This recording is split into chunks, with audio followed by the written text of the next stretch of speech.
And we are live.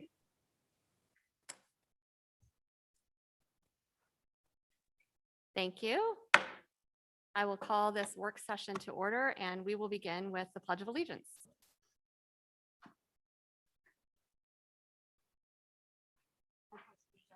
To the flag of the United States of America, and to the republic for which it stands, one nation, justice for all.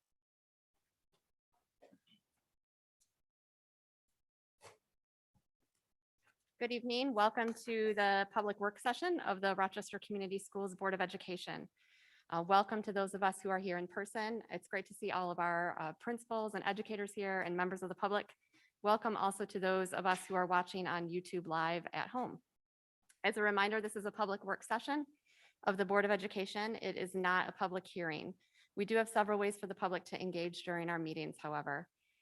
First of all, members of the public can request to be on the agenda. Tonight, one member of the public has made that request. There's a form on the website for those who are interested in the future. Second, at the end of the meeting, we do have time for public comments. To participate, please fill out a yellow card. The yellow cards are at the table by the door.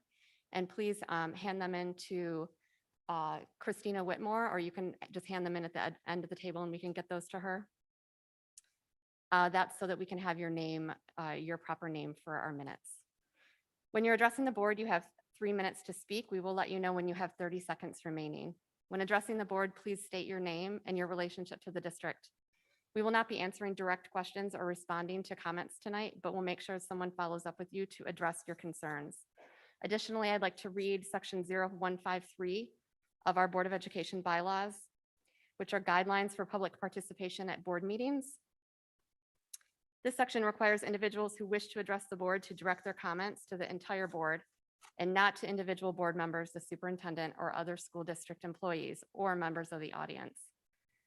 This prohibits behavior that is intemperate, abusive, defamatory, or discourteous,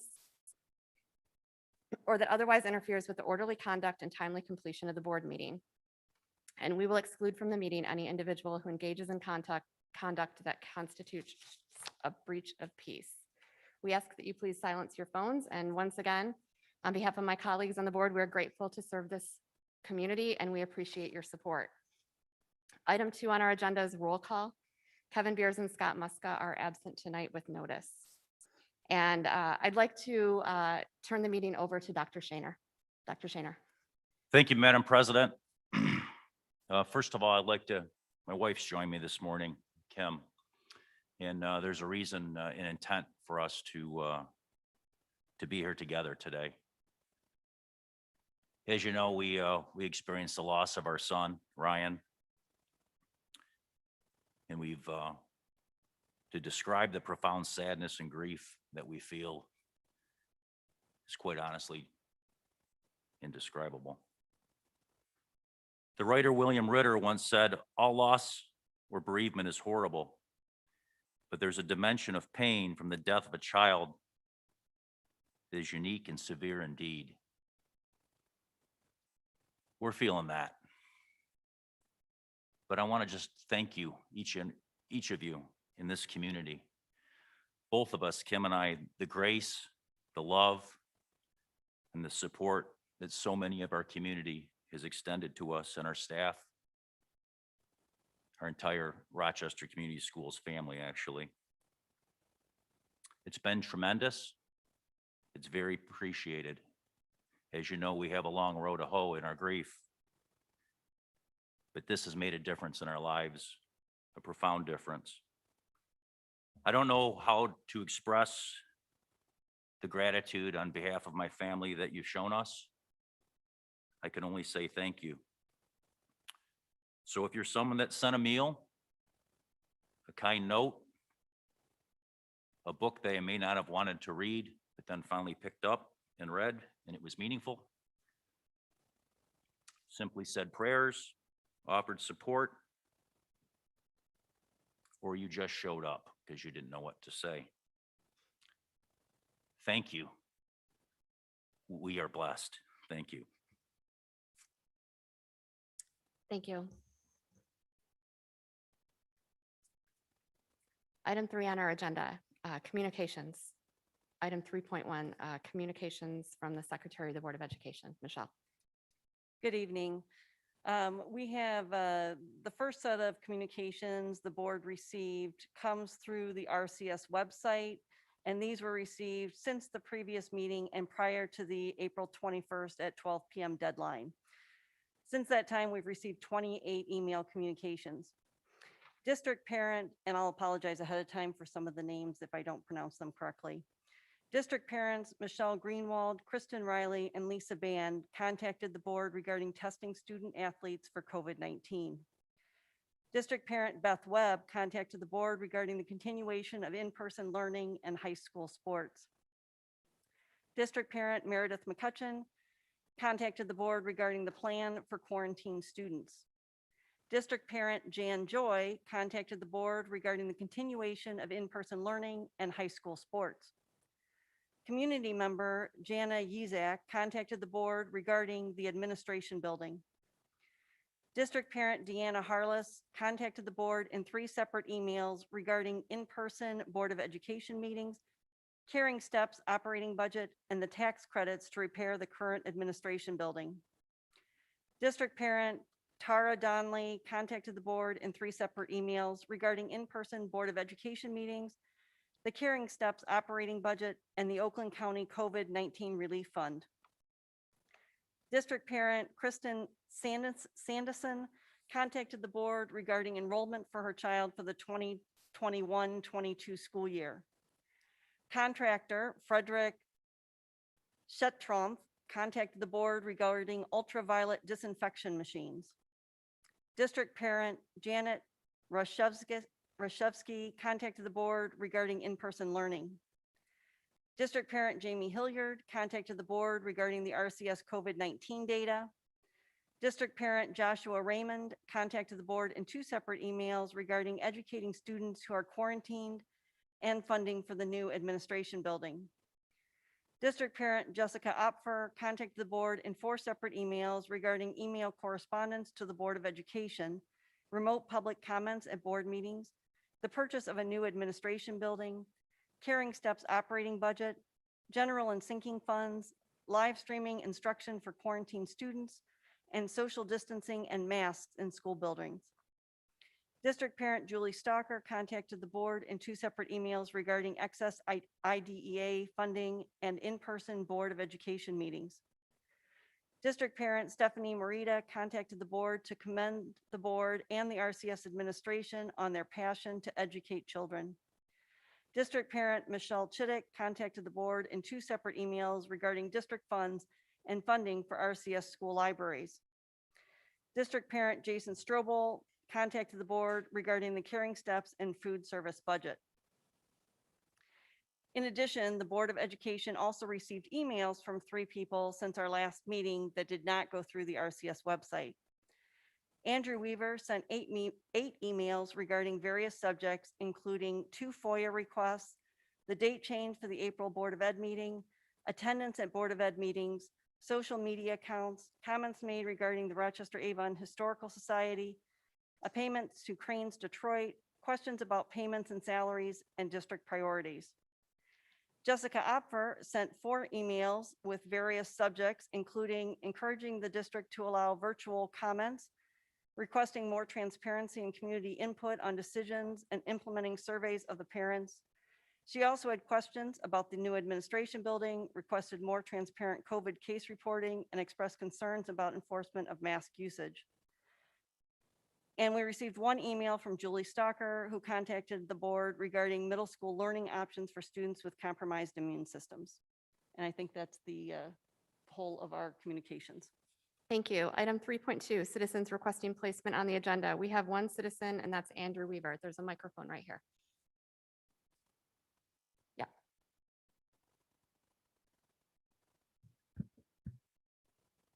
So again, my name is Andrew Weaver. I have 2 sons at Brooklands. So I'm going to address the priorities email that I sent.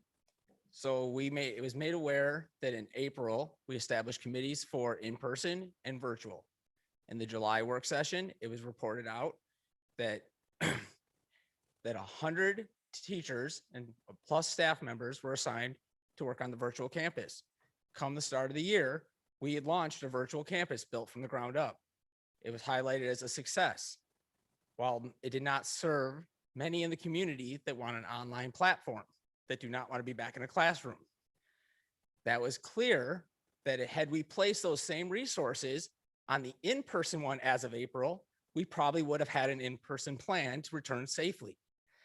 In July or in August, a board member stated that the district had nothing that it needed to get the job done. There was a task project and we had nothing that was needed to get the job done. But again, we built a virtual campus from the ground up.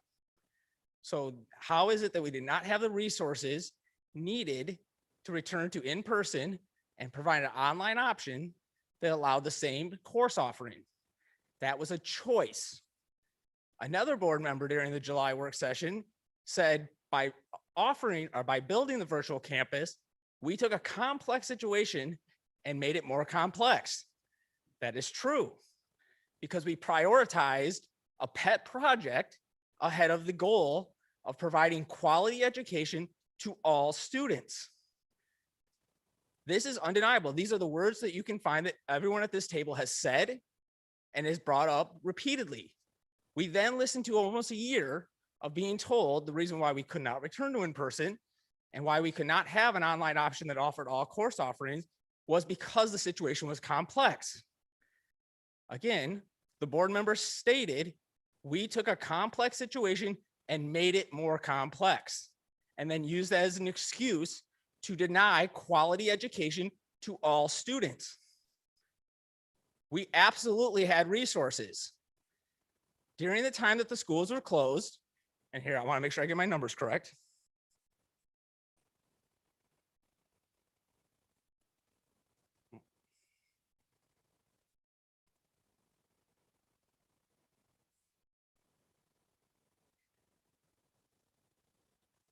During the time that the schools were closed, we spent $190,000 on PR. What are we PR? What do we need a PR firm to sell the community on during the time the schools were closed? Why were those resources not spent on providing a safe return to school plan and an online option that offered all course offering? We spent $47,000 under the guise of equity to push a political agenda, when again, we were not providing equal form of education to all students. We spent $104,000 on a lawyer. How much of that was spent sending cease and desist letters to parents for asking questions, Please wrap for up. pointing out these things? How many resources did we not have? At what point are we going to acknowledge that we made excuses and we misused resources? Not having something is different than wasting them, using them inappropriately. Please And wrap up your everyone up here comments. that voted unanimously every single time for this is accountable. Andrew, We your time's absolutely up. had resources. Thank you. Members of the Board of Education, any communications that you'd like to detail? I received a text message from parent Jessica Opper regarding the new administration building purchase. Any other communications? Michelle? I received an email from Elizabeth Witten regarding senior activities. I received an email prior to the last meeting that I didn't attend from Kathy Shelton regarding quarantine guidelines and wanting more information. Thank you. The only correspondence I've had that hasn't been mentioned, I did have a phone call with City Council, Rochester Hills City Council President Ryan Deal.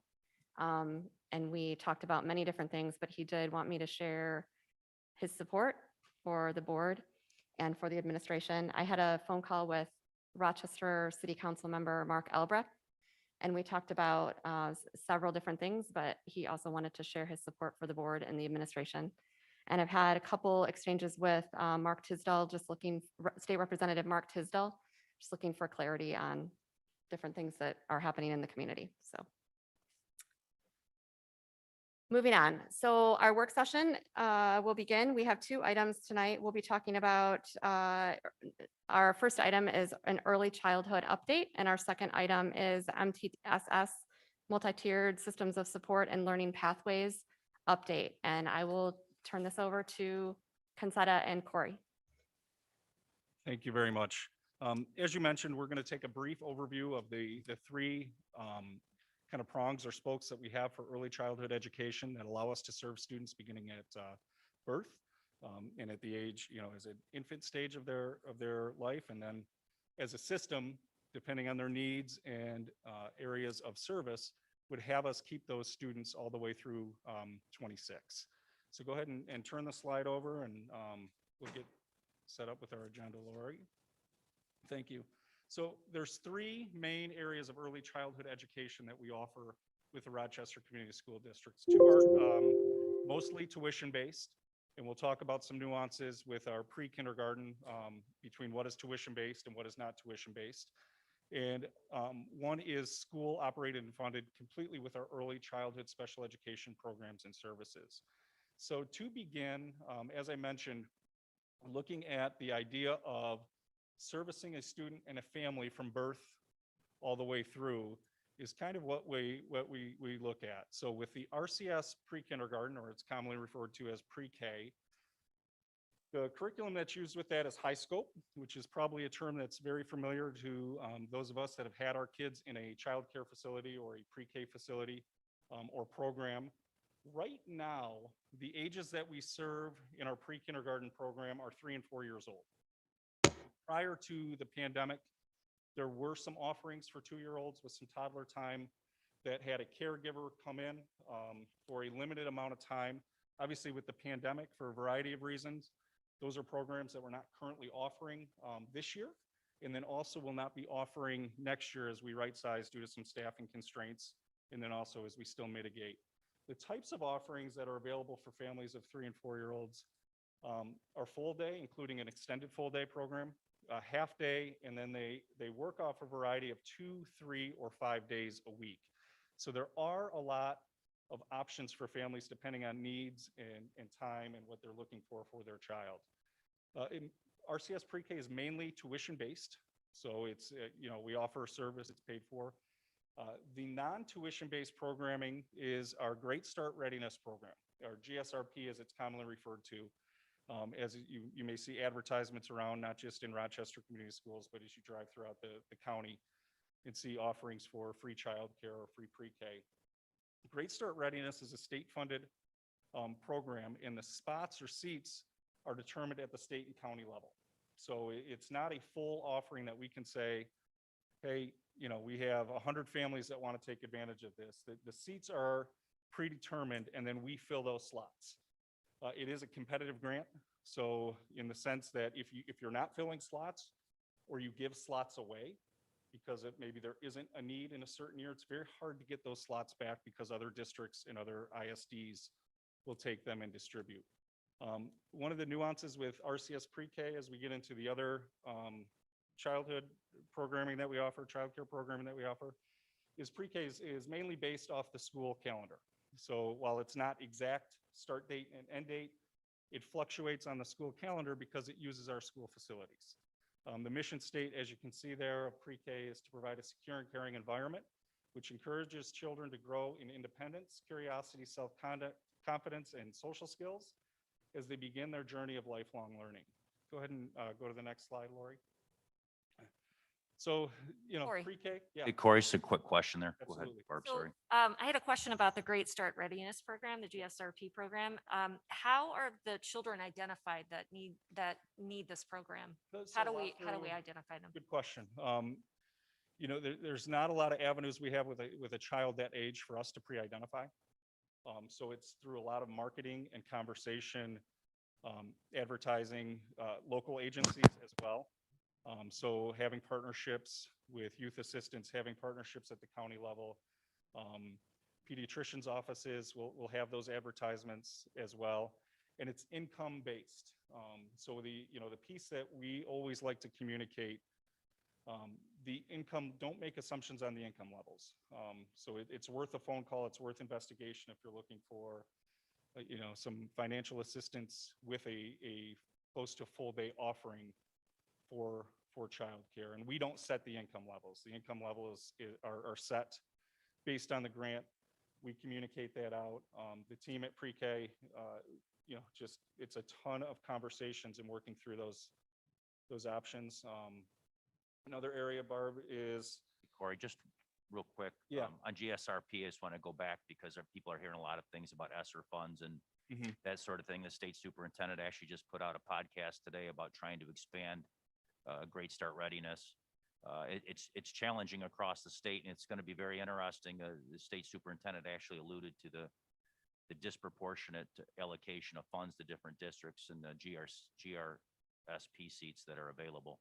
So I just want to, there's going to be a lot more to come. You're going to hear a lot more about this in the next weeks. yeah, and months another to thing that come. you'll be hearing about is, I don't know if this is the right language, but some sort of childcare support relief, in addition to that may come in some future grant funding as well and COVID relief. We don't have any of the specifics on that yet, so I would hate to comment further, but that's something that we're keeping an eye on, and obviously when it comes, explore to see how it can impact the families in Rochester.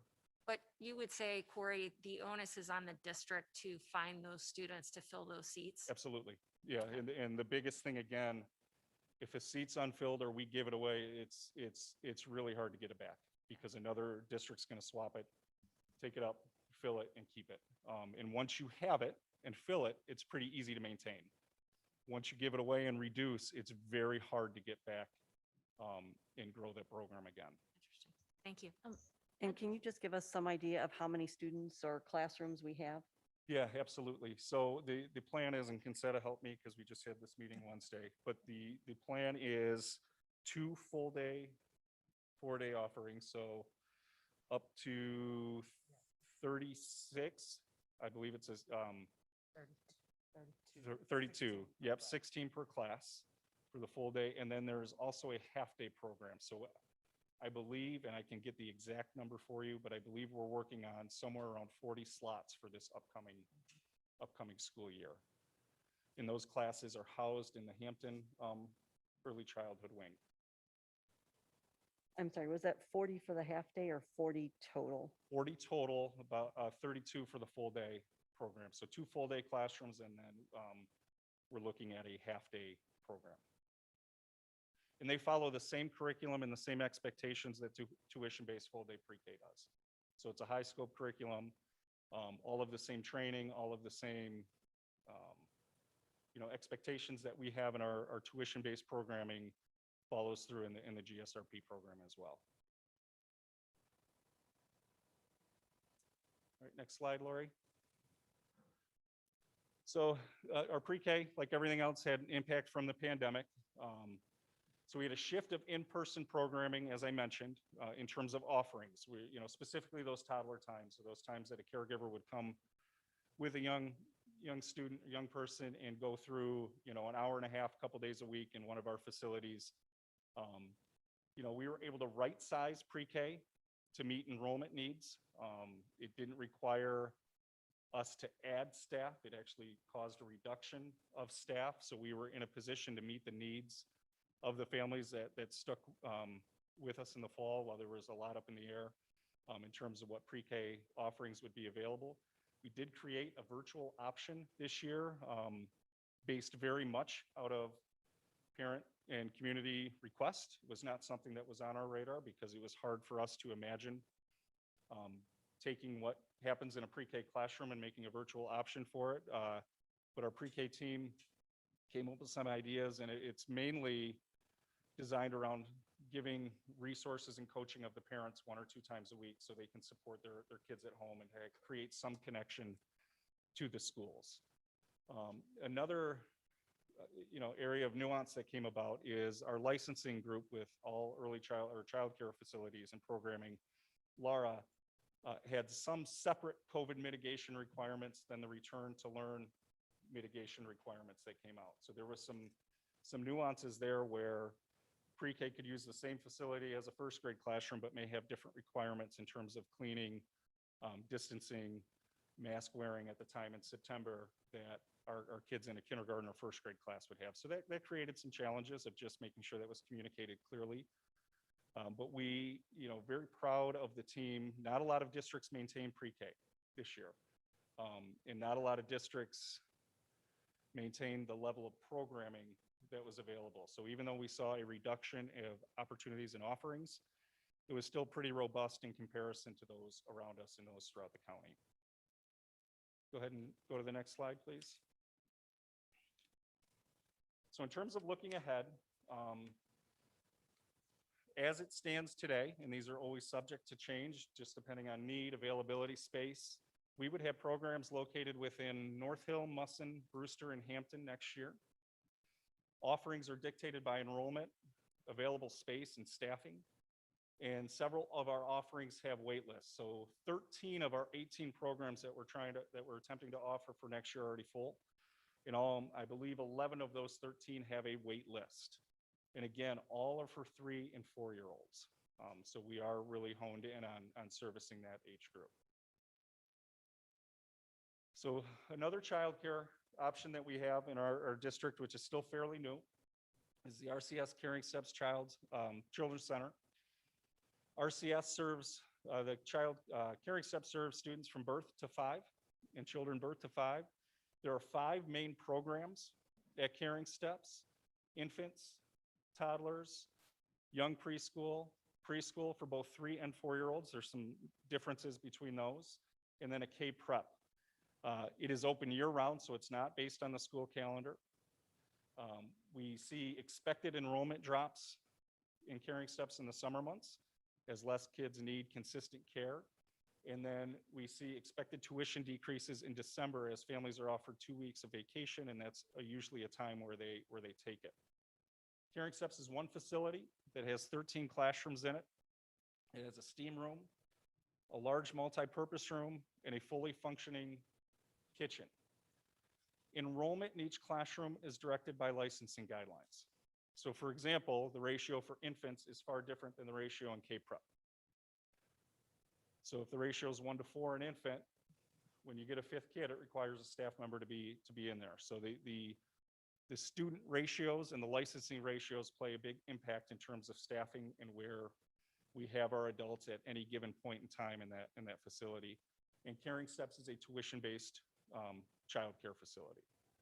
Any questions on offerings at Caring Steps? So impact from the pandemic, Caring Steps was hit extremely hard, and we'll have a slide after this that'll show you where we were at tuition revenue by month right when the pandemic hit. We had an immediate shutdown.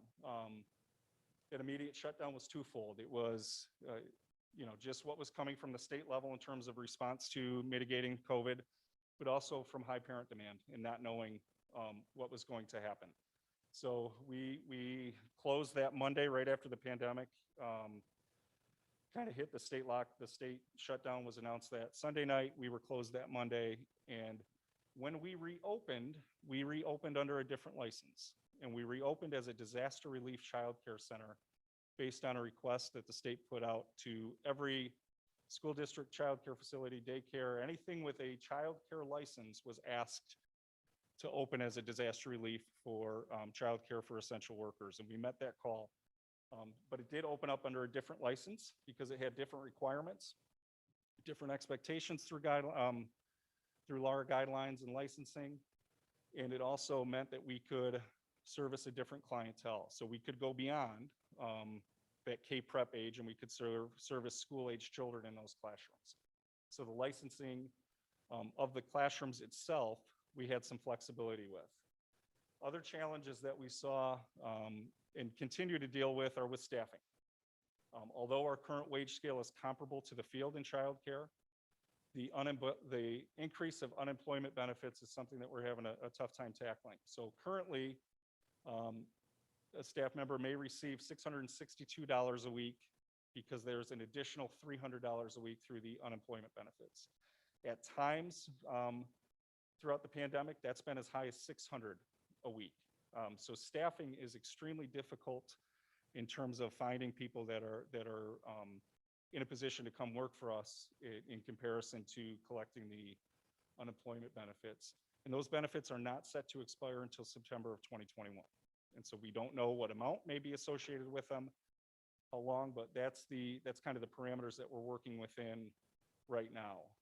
Another challenge that we faced is just responding to COVID-19 and mitigating the contact tracing that may come up. So, if we have an example of 3 toddlers that are maybe staying an extended day past 5, we're still working not to combine those rooms to try not to mix classrooms as much as possible. So it does require staff to have care available in more spots than maybe we would have considered in January of 20. Go ahead and go to the next slide. So this is a chart. Hey. Barb's got a question. Hey, Corey, I had a question.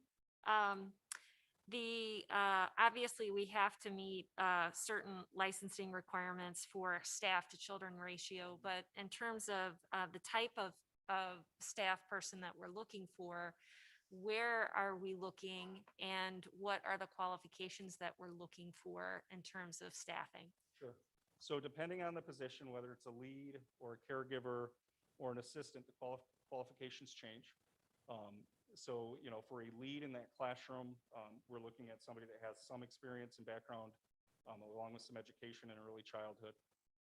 For a caregiver, we're looking for, a caring, loving person that maybe doesn't have the education to go with it, but that is looking to support and work with children in a child care facility. In terms of the marketing and the advertising, our 2 directors out there, it's constant. Whether it's through Indeed, Facebook, any marketplace where we can advertise jobs, trying to get partnerships with both local universities, they are constantly posting opportunities. And one of the things that I know it's not exclusive to childcare or education right now, one of the other aspects of staffing that we'll have is we'll be ready to onboard an employee, and that employee will make a different choice. So we've gone through the steps with them, are getting ready to have them join our team.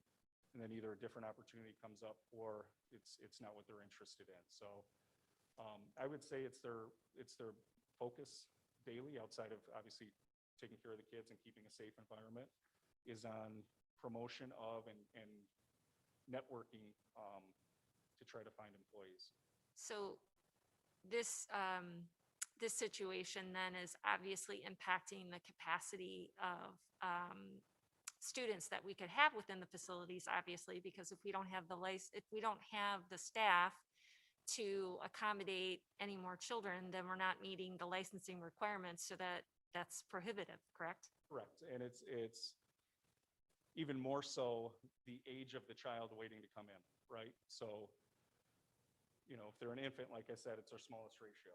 So sometimes in certain cases, bringing in 2 or 3 infants off the wait list may require an additional 1, 2, or 3 staff members, depending on what days they come and what our total enrollment in those infant classrooms is that day. So it's the biggest kind of,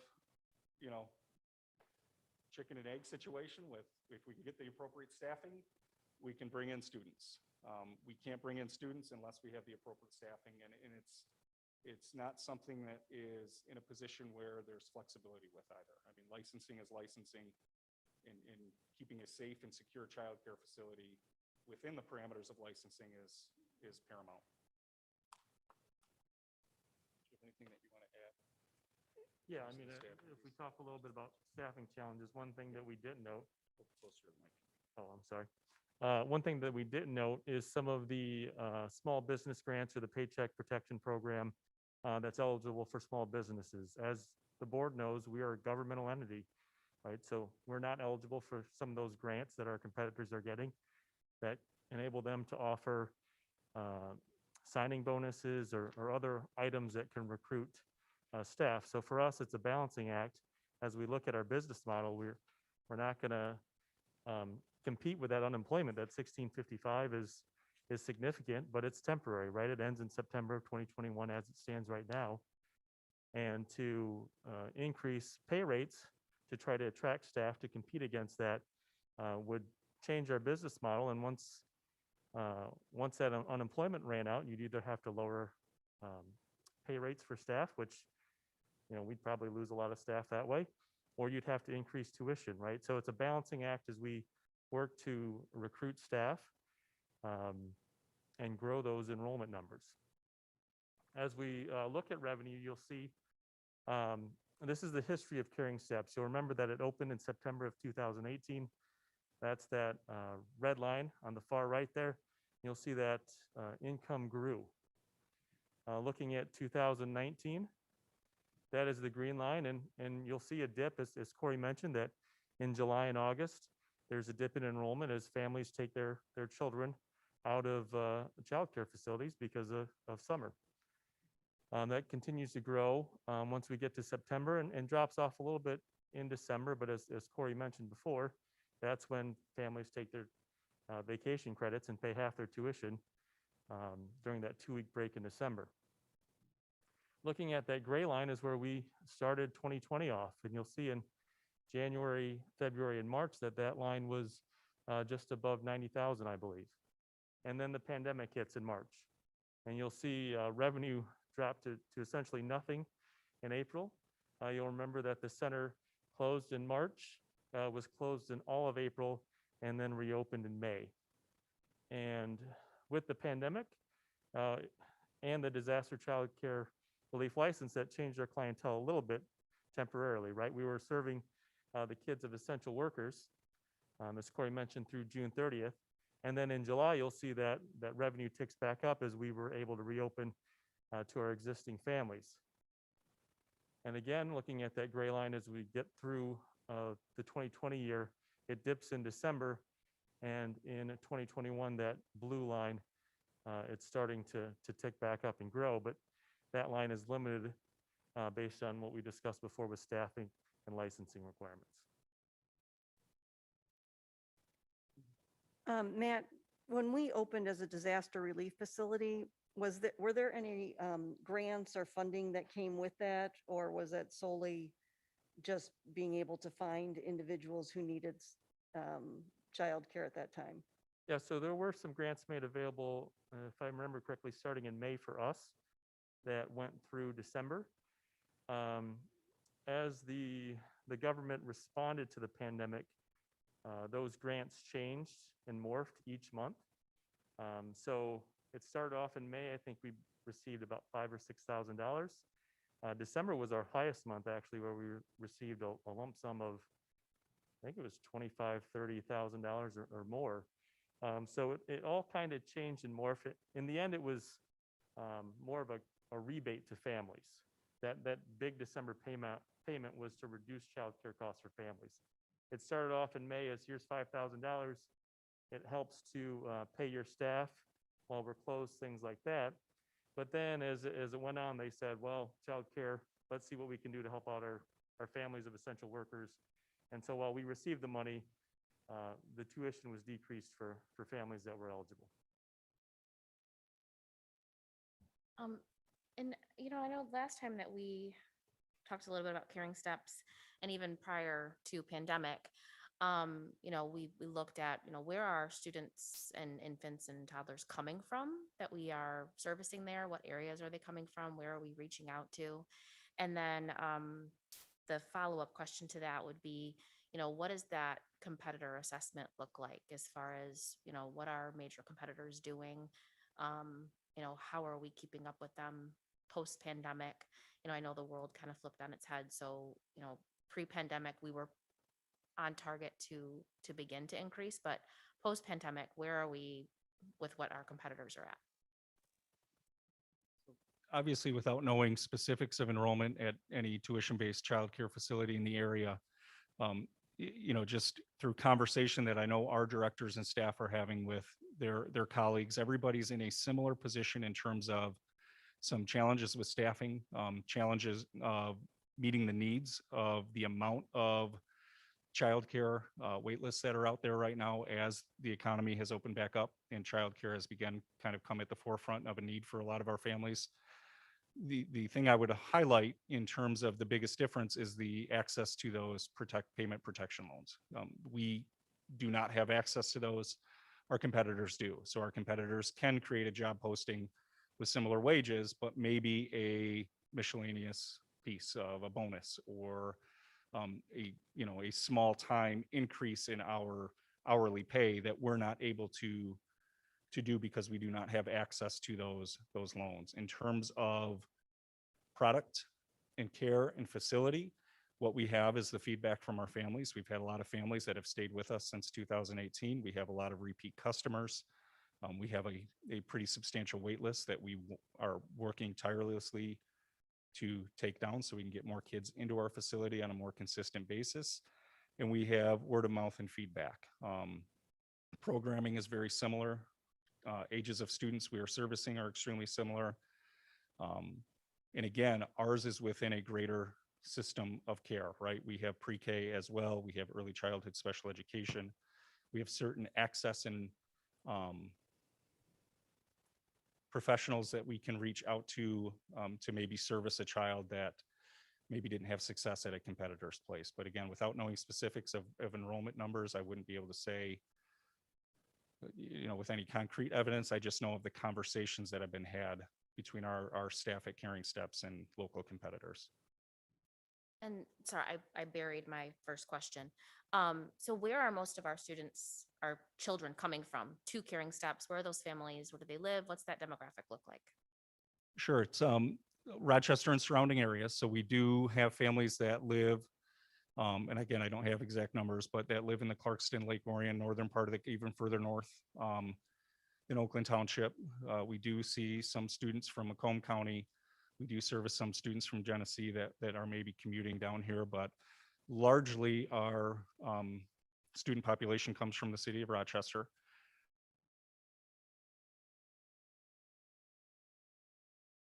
Their children there for care.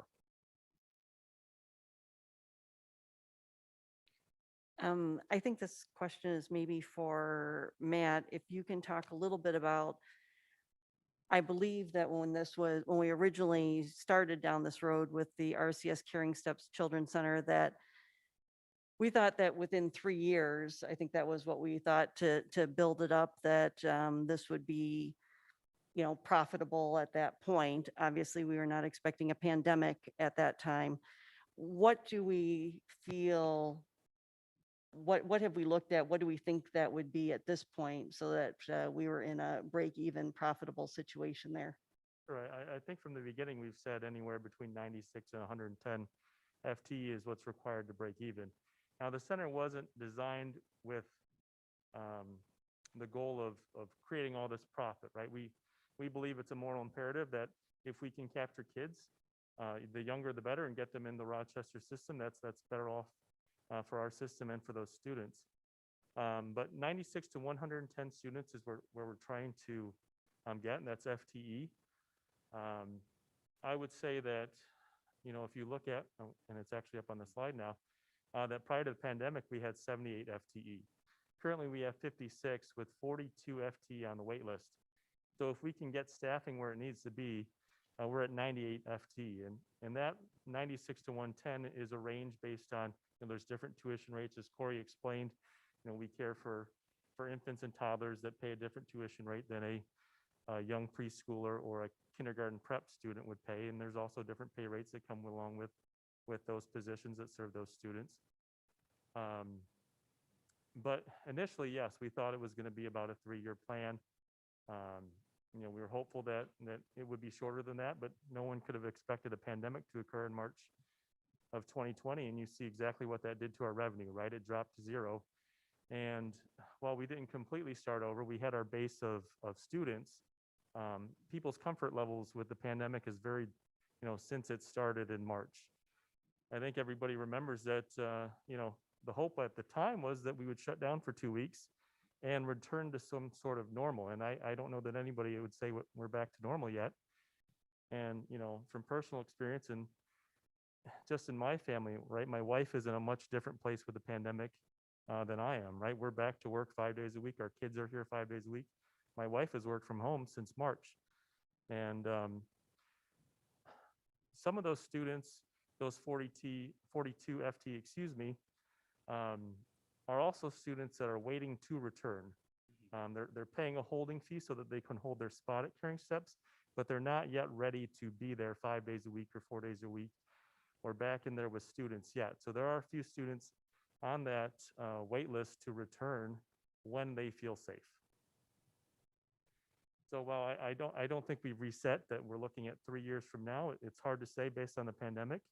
But if you look at our trajectory based on the revenue, that we're certainly closer to where we were pre-pandemic than starting from scratch. And I guess just one more question. Can you give us any idea what it would take to do some form of a survey or market study of the area to compare, what we're seeing to what other daycare facilities are seeing in the area?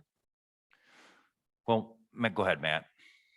Well, I would say, we saw some articles, actually, I was shared one today that much like maybe your favorite restaurant or other local businesses, that some childcare facilities just don't have the staff and are looking at reducing the amount of hours that they're open or closing an additional day.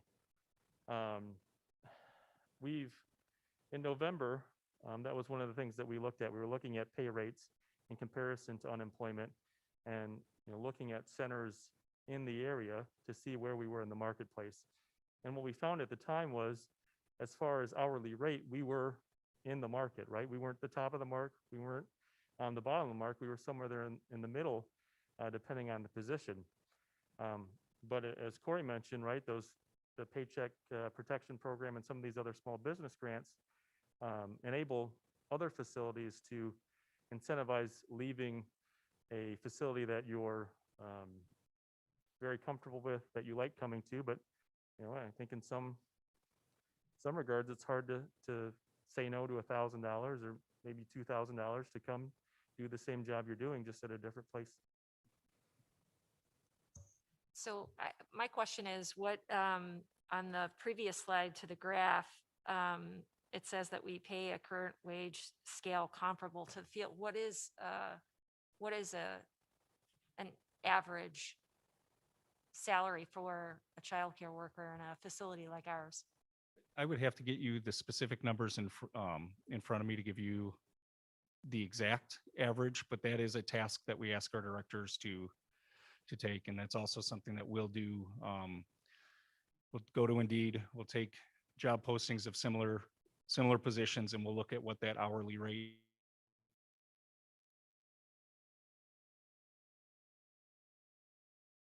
late fall, early winter.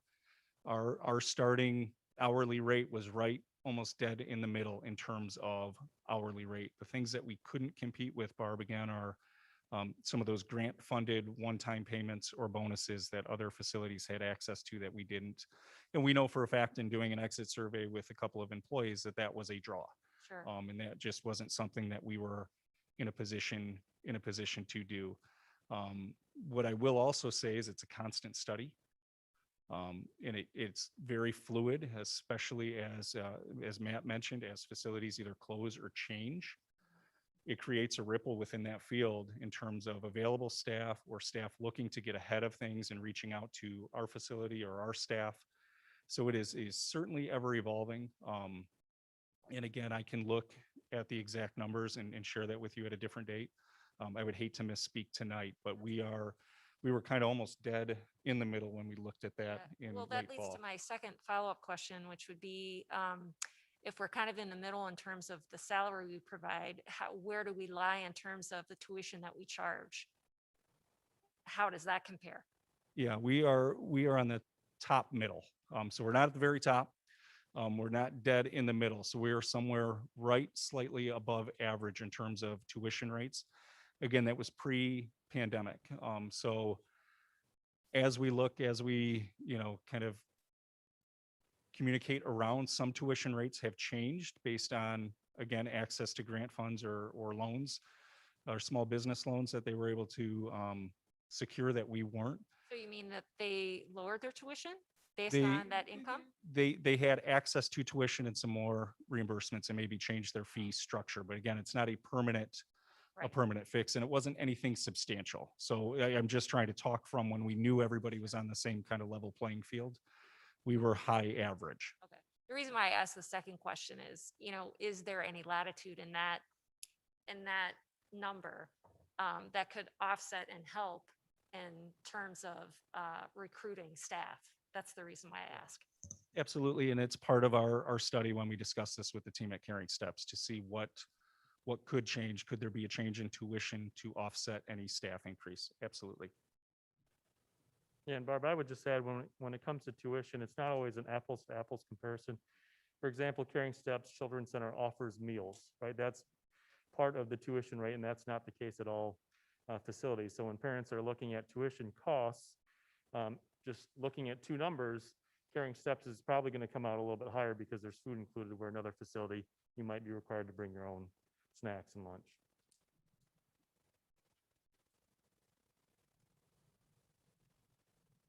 Any other questions before we turn it over to Consetta?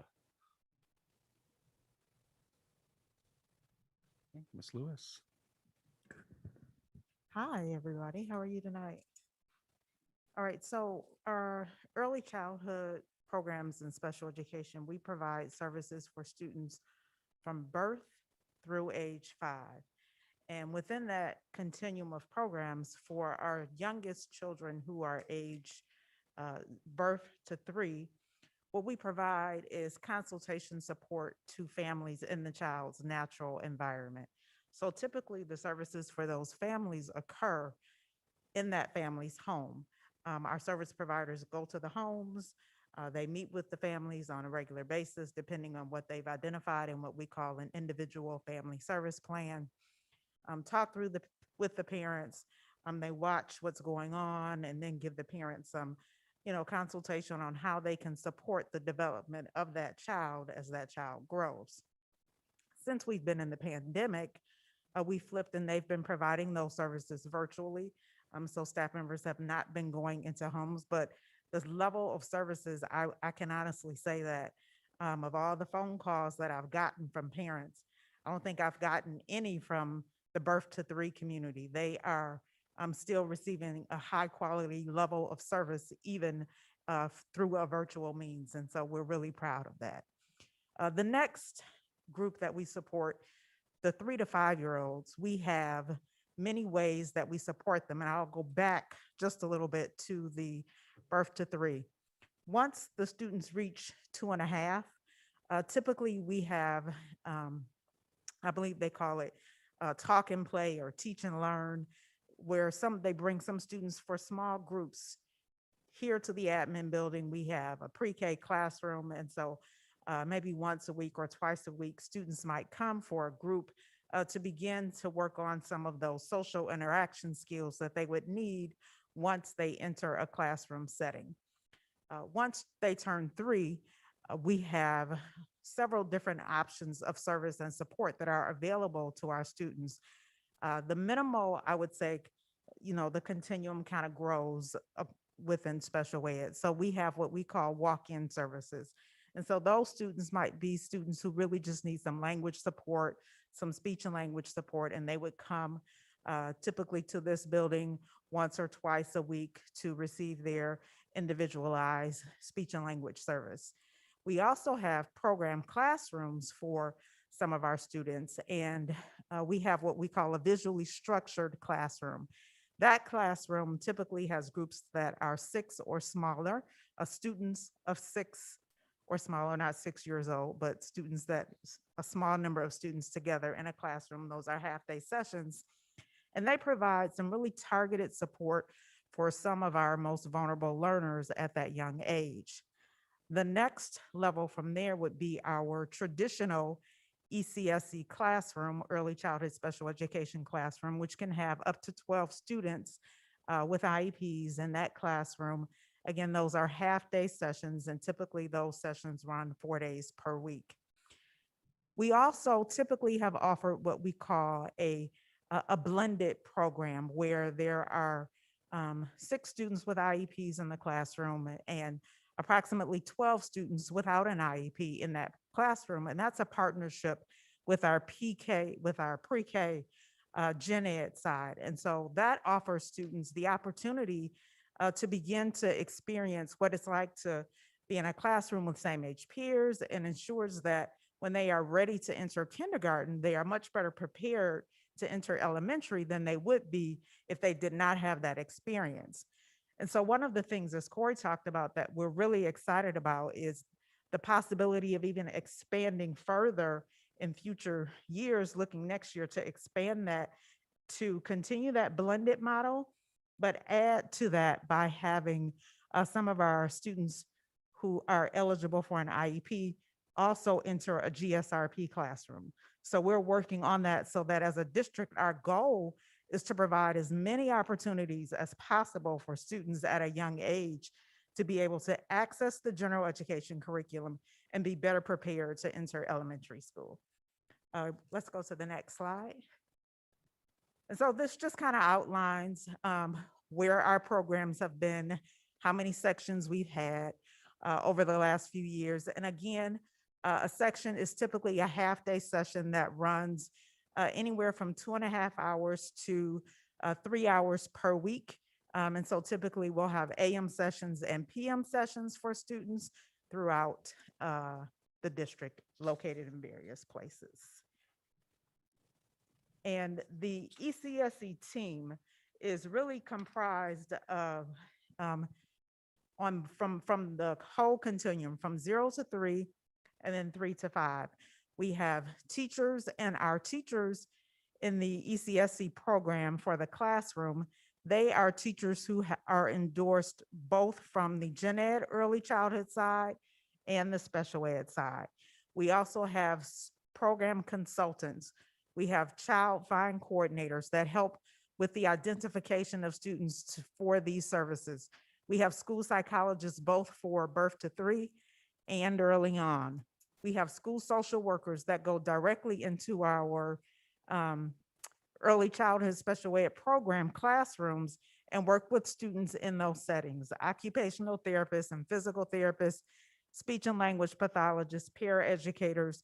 So there is a whole team that ensures that as these students transition through, they are as ready as possible as they enter elementary school. Yes. It's a question going back to the prior slide or talking about, it looks like there's 10 sections of traditional early childhood special education and 4 sections that are blended. And I know you talked about trying to expand that, but how are kids chosen to be in either blended or not? It's very similar to a traditional IEP process. We're looking at what are the needs of those students, what capacity do they have as a student, how much support do they need? Are they okay in a general education setting, or do they need more of that categorical classroom program, which with smaller numbers support? So it's really looking at what are the needs of those students and what's going to be the best environment for them based on what their needs are. And I guess, are we limited based on our staffing at all? Like in those 10 sections of traditional, are there kids who would be able to still thrive in a blended environment? That is a possibility. So that's always possible, that perhaps we've maximized the number of seats that we have in a particular section and we don't have more seats, but sometimes parents might opt to, if a student has grown that much, they may opt to place them in a private school setting, but we can still provide them that special education support within that setting as well. Then real quick on the pre-K side, it's an advertised offering. So families on the tuition-based part of the continuum actually choose that program for their 3 or 4-year-old to be a part of.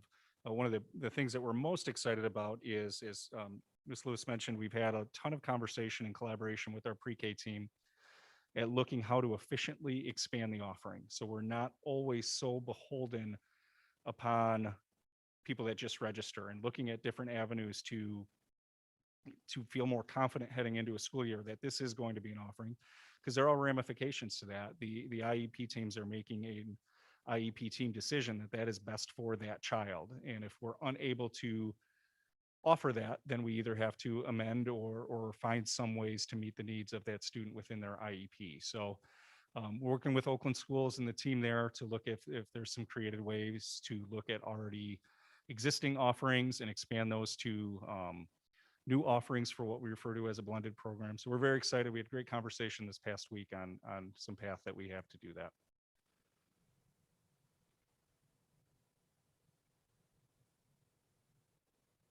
No more questions?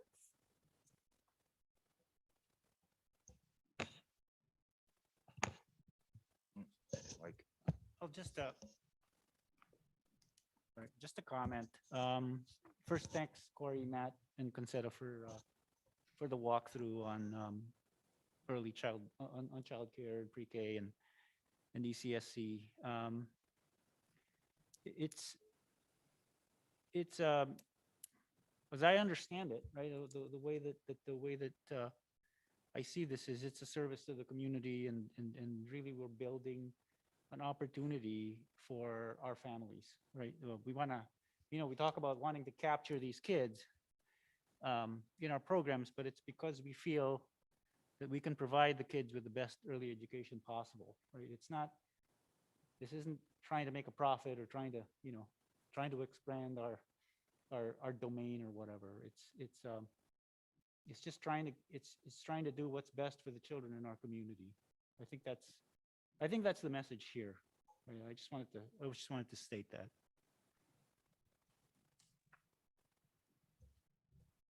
I will add one more component, Mike, as you said, that part of what both the early on team, which is our birth to 3, and the 3 to 5 team do is they have parent education workshops several times throughout the year to provide support to parents in things that they can do to continue their child's growth and development, even outside of the programs and services that we're providing with directly in the schools and in the district. I'm just gonna, oh, sorry, go ahead. well, go ahead.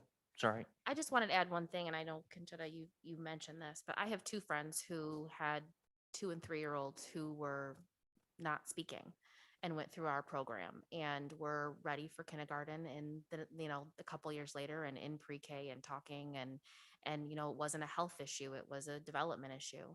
And so I can speak to the fact that, not a lot of people realize that public education offers this. And I think it's something that's really important because you are really setting the path, as Mike said, capturing these students as young as we can in any way that we can is a way to just ensure that this quality of education that we strive for is wherever they're at. And so, personal anecdote, I've seen it work, and I've seen the care that they really take with those students and training the parents and seen some successes come from the program.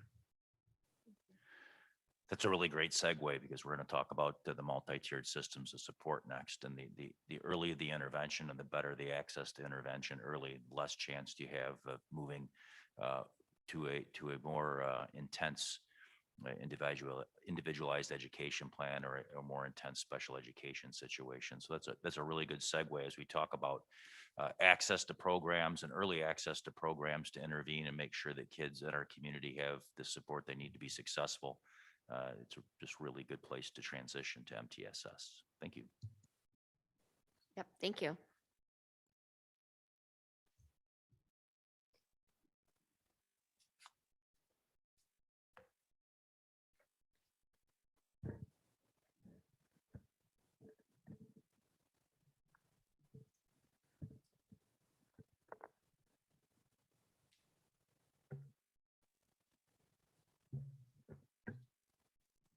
Yeah, just a reminder to try to stay as close to the mic as you can. I Yep. know it's hard. Thank Yep. you, though. And we'll let you go ahead with item 2. As Dr. Shaner introduced, we're going to spend the next portion of our work session discussing multi-tiered systems of support, which the acronym is MTSS. So we apologize if we acronym the heck out of you guys here over this the is- next bit. This is an acronym I think the public's going to hear more about over the course of the next few months as districts begin to spend, some of them, massive amounts of ESSER money and talking about the school improvement process in Michigan. We're lucky enough in our school district to have Karen Gilardi, who's been an MTSS pro back from the days when it was RTI, and then it was probably some other acronym before that. But it's tied into the school improvement process, and every school in our district has to have a school improvement plan that includes MTSS. I think where it sets us apart a little bit is it's a district approach for us, and I think they'll lead us in that discussion this evening. Absolutely. And we'll kick us off here. It'll be Karen Gilardi and Tiffany Galladay taking just an overview from a district level and the work that's been ongoing that involves representative committee. And then also we're going to, after that, we're going to drill down and look at what MTSS looks like within our high schools, what we've learned, and some expansion of pathways that we've made available to students, not just in this year, but moving forward. So I'm going to turn it over to Ms. Gilardi and Ms. Galladay.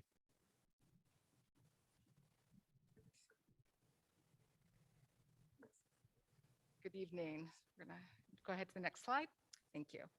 Tonight, we are going to provide an overview of our multi-tier system of supports, commonly referred to as MTSS.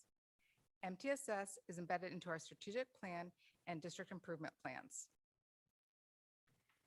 The district MTSS committee met regularly this school year for the purpose of improving outcomes for students using data for decision-making and evidence-based practices.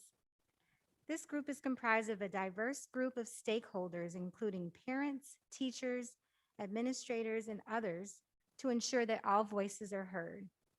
The district MTSS committee meets bi-monthly.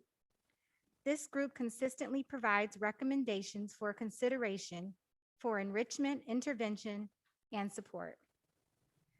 The focus of the MTSS committee this school year has been to understand our current MTSS process and the tiers of support for students. Also, the committee invested time into learning about our social emotional initiatives in RCS. For example, in elementary, schools participate in the Positivity Project, which is a program that promotes building strong character-based relationships through lessons and activities for children. Another example would be our character programs at the middle school level and our mentor programs at the high school level. Next slide, please. This is the pyramid of intervention, or the multi-tiered systems of support graphic. This graphic represents 3 tiers. Tiers are both academic and behavioral. This is a commonly used graphic that many of you may be familiar with. Students can receive support in different tiers depending on their individual needs. I will begin from the bottom foundational tier, tier 1. In tier 1 in green, this represents high quality core curriculum delivered to all students. In tier 2 in yellow, this is comprised of small group supports, classroom supports, and more targeted supports for students. Tier 3 in red represents intensive individualized supports and interventions for students. And listed on this slide are a few specific examples of tiered supports at the elementary level in Rochester Community Schools. In tier 1, students are taught with core curriculum. For example, Teachers College reading writing projects in the units of study or everyday mathematics. Positivity Project, the social emotional supplemental program that I mentioned earlier, is an example of a tier 1 behavioral support for all students. And lastly, iReady, our supplemental comprehensive assessment and instruction program, is another example of a tier 1 support for all students. In tier 2, students may receive extra small group support with their classroom teacher or paraeducator, and this could take place during the school day or as an extended day or extended year. The building's learning consultant may also support students in this tier in a small group. For example, in elementary school, it could look like a guided reading group or a shared writing group. Tutoring and summer programs are also examples of supports for learners in tier 2. And then lastly, in tier 1, students receive more intensified supports. Example of this might include a one-on-one tutoring session, daily supports from the learning consultant, summer programming, or reading recovery, which is our first grade one-to-one reading intervention. And I'm pleased to say that currently over 60% of the students who have participated in reading recovery this year have successfully completed this intervention, and this number is growing. So now I'd like to pass it over to Karen to discuss how MTSS and the various tiers of intervention look in our secondary education. Thank you. To begin with our tier 1 at our secondary level, high quality core curriculum taught by highly qualified RCS teachers in all courses. Social emotional supports such as mentor programs are included in this tier. Student mentor programs are peer-to-peer programs that engage students in activities connecting them to the school culture. 2 examples are check-ins and notes of encouragement throughout the year. The Learning Consultant Program provides both academic and social emotional support. Examples are monitoring course assignment completion, extended time for assessments, and para support in the classroom. Moving into Tier 2, LC support is a scheduled class in lieu of an elective, with a focus on executive functioning skills. Tutoring is available either in person or via Zoom by a teacher in a small group. Intervention courses such as study skills, co-taught math class, and the summer algebra readiness course for 8th and 9th graders are a few examples of intervention at this tier. These courses are designed to fill in the gaps for students so they are on track for mastery learning. Tier 3 is considered an intensive support. A student may have 4 core classes and 2 intervention courses, such as LC support and math lab in lieu of electives. A decision to place a student in an intervention course versus an elective course is made in partnership with the family and the school team. Summer programs such as credit recovery and SAT prep are examples of intervention and enrichment at this level. This tier of support has been able to continue this year. Staff have pivoted to using technology as a tool to implement these supports. You heard earlier, the District MTSS Committee continued to meet regularly. As part of our meetings, the committee participated in presentations summarizing the impact of our interventions and current data such as iReady, discipline, and attendance. The committee also began to dig into family engagement through an MTSS lens. The committee reflected on the questions: is the information we are communicating about MTSS system clear? And are families a partner in the process? From these discussions, the committee is recommending a new graphic for MTSS. Next slide, please. Thank you. The updated graphic recommended is a diamond. The diamond shape clarifies MTSS is both an intervention and an enrichment for students. Students may be at both ends of the diamonds at times.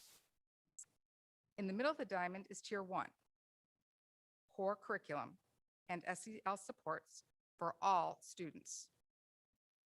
As you move out from the middle, you have targeted enrichment to the left, such as AP courses and leadership opportunities. On the right is our Tier 2 interventions, LC support, counselor, or even social work support. At the end of the diamond is Tier 3, more intensive than Tier 2.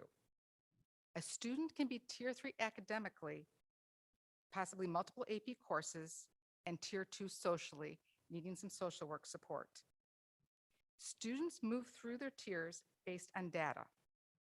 Examples of data reviewed are grades, summative assessments, attendance, and teacher feedback. A student may spend a semester in Tier 2 or even a year or 2. They will stay with Tier 2 supports as long as they're showing improved progress and there is a need. The decision to move to a more intensive support is done with great consideration. The same can be said for reducing the amount of support a student receives. We want to make sure the student is academically and socially prepared for fewer supports. When a student does move to a less intensive tier, it is done through a gradual release model with input from teachers, parents, and the student themselves.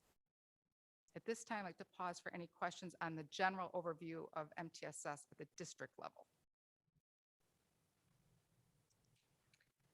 Just a quick question. You said that families had some input when you were moving to a lesser level. Do families have input when you're moving to more intensive as well? Yes, so there's that progress monitoring that occurs. So there's always communication with the family, between the classroom teacher, or it may even be a team member, whether it's the school psychologist, social worker, whoever's supporting that student.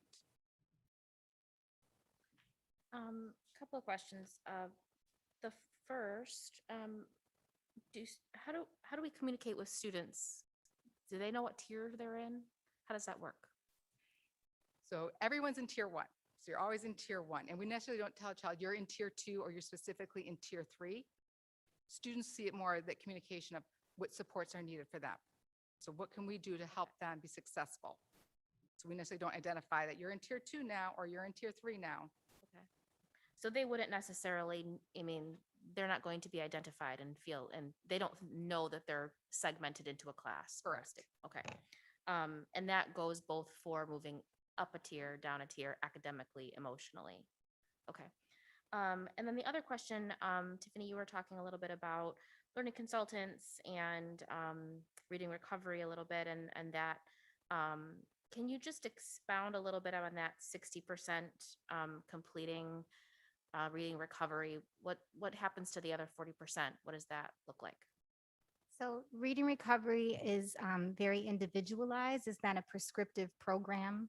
So that intervention will vary per child. So you may see at one point of the year, a certain percentage of students successfully complete, but then later in the year, you may see that number rise. And that's why I mentioned that that number is continuing to rise. And as a former reading recovery teacher, it just really makes me feel great to see that we're already at 60% and the year's not even over yet. There are still several students who are participating in that intervention. So we will see that number rise. Okay, so that's where we are at right now. Yes. That's not a percentage for the program itself. That's this year right now. 60% have completed it So so far. far, Yes. and others are still going through the process. That's right. Thanks. I just You're And wanted there's, clarity. in Tiffany, there's always new kids into reading recovery. And just talk a little bit about how much that it's expanded and how quickly, because it's, I think that's a real point of pride for our district that we were able to stand that program up very quickly, even though it's very intensive. You went through the training yourself. You'd probably describe it akin to going to graduate school, I would think. Could you Yes. speak about that a little bit, please? Definitely. So when I went through the training 2 years ago, it was so eye-opening to learn about the literacy processing of a child. And my colleague and I, the interventionist who worked alongside me and had students in reading recovery as well, we were never at the same place because it always depended on the child. So I would see 4 students and maybe one might come out in a couple of weeks and then maybe some of the others would not yet. And so as soon as one comes out, you pick up another one, and so everyone works at their own pace, but it's an accelerated intervention. So it's definitely something that is a point of pride for our district. It's something that is a one-on-one tier 3 intervention. So you really get to know the student. You have a close relationship with them. The maximum is a 20-week program, but many students exit way before that. They successfully complete the program before the 20 weeks. So it's something definitely that I'm glad that our district has adopted. And to say that we have 60% now, and we have so many kids right now still going through it and who are well on their way to completing is great. So if you compared about it, if you thought about maybe when you went to school, leveled readers and kids were, the bluebirds, the sparrows, that type of thing, and maybe you always stayed in that reading level. The intention nowadays with far better diagnostics, far better scientifically proven literacy instruction, that we can exit kids and get them reading at grade level. So when you hear things from the state like third grade reading, well, third grade reading is really, really important. I don't think anyone can argue that. It's critically important for kids to be able to read at grade level by third grade. But what you're going to hear from the state of Michigan and you hear from the state superintendent's office, again, with ESSER money, is to try to support that targeted literacy intervention and literacy instruction. And our team made an early commitment to that, not only with Teachers College, but also with Reading Recovery. So again, Tiffany, thank you for your leadership with that work. But I think it's really, really important because when we start to think about things like special education referrals and academic problems that kids have later on in their academic career, it usually relates back to a reading issue. For sure. Thank you. Just another question on this new diamond shape that we're seeing. Did any other changes come with that, or was it just really a way to look at it differently? I mean, we still had, did we add new ways of helping kids emotionally, and that's why we created this? Or what was the purpose of changing the symbol? Twofold. So yes, one, we're exploring new ways, but this truly by a diamond, when we looked at that pyramid, what this team kind of felt, it's academic. It really didn't encompass the social emotional piece. Or if you did have that, it didn't show that you could have a student academically who's accelerating but may need some support emotionally. So by having a diamond, and there are parents that sit on our MTSS district committee, to that, we heard that very loud and clear from them, that this made a little bit more sense to them and they could explain this. It didn't feel to like, okay, I have to get to the top of this pyramid and I never get off the top. I'm always stuck at the top. This really shows more fluidity for them. And we are still exploring. Positivity Project is relatively new for us at the elementary in the SCL. So we had a couple buildings using it last year with great success, and all the other elementaries joined this year. So we are expanding our supports that we offer on research and best practices.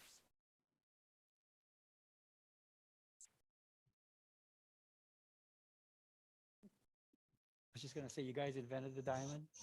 No, no, we did not invent the diamond, but we did find some other, not here in Michigan, but other states are using this. And when talking to other states for family engagement, this made, they said they understood Yeah, that a this little has always been the kind of the struggle with, well, RTI, then MTSS, is it sounded like intervention, like, wow, we have a problem, what do we do with it? And really at the core of MTSS is making sure you're continuously improving high quality instructional classes in the classroom, as well as making sure there's interventions available and enrichment activities available for all kids. It's always been a kind of a struggle with the school improvement process because they're trying to figure out how to intervene and help kids in need, but also trying to evolve it into being part of the school, the continuous improvement process and the school improvement process. So I think this is kind of the next step in the literature and the research in terms of the diamond. Yeah, no, I'm not being critical. I think it's a good thing. I just You've been in the business long enough, like Karen, you've seen what, Karen, diamonds, diamonds, pyramids, yeah, pyramids, rectangles, Stars. flow charts. circles, you name it. I think I've seen. Any other questions for us? And then we're going to turn it over to our secondary colleagues. And just real quick, we did add this graphic because for the remainder of the presentation, the graphic will refer to the traditional pyramid because we are only focused on the left side of that diamond. So just for clarity's sake and not add confusion of where the diamond hasn't gone anywhere. It's just the focus of the conversation tonight and the information is on the left side, which will be referred to in the pyramid shape. So as we move forward and go ahead and move ahead. So as I mentioned in the agenda, we want to focus on the high school aspect. And before we get into some specifics of how and the what that went into expanding pathways and looking at different opportunities for kids and to meet the needs of kids throughout our system, it's important for us to kind of take a step back and look at some foundational work that we did in our last strategic plan and the work that the district has done in terms of the coherence framework. From Michael Fullen and his work that has been around for years and years and years. And one of the key tenets of coherence is focusing direction. And a quote that I really feel kind of encompasses that is Fullen's and Quinn's idea of the moral imperative. And the moral imperative focuses on deep learning for all children, regardless of background or circumstance. That's our moral imperative. And if you can scoot ahead, Lori. So how do we activate that deep learning? And deep learning is a huge part of coherence and in our work with the new pedagogies for deep learning. Recent article by Fullen, Quinn, Gardner, and Drummy talked about seizing the opportunity, this unique moment that we're in right now, and to activate students' innate desire to connect and be curious through authentic deep learning experiences. So as you listen and explore with the team that we have behind us about expansion of pathways, about looking at different ways to meet the needs of students throughout our system in a comprehensive way, keep this idea of coherence in mind. This is something that we believe fits our system. This isn't a separate entity. This is not anything that becomes a leverage point versus another. This is something that we believe becomes another facet in the conversation tonight of the coherence within our system. So if you could go ahead and scoop one more slide. I'm going to turn it over to Principal of Rochester High School, Neil DeLuca, who will bring us back to where we were in February of last year. Thank you, Corey. If you recall, in February of last year, we were continuing on the next iteration of the strategic plan. And we called the community of Rochester, school board members, colleagues, teachers, counselors, parents to Rochester High School to have a kickoff of what that strategic plan would look like. And that was the last time we were in person as a school community prior to the pandemic. And we thought this was going to be a good video to show the community tonight because it really shows you where we've come in a year. And listening to Dr. Bill Daggett, who was our guest speaker that day, we never would have thought we'd be where we're at today. So I thought we'd take a clip of Dr. Daggett's work, and then we would start scaffolding through our pyramid of interventions on our end at the high school level. And when we look at all three studies, from an individual student perspective, from a building perspective,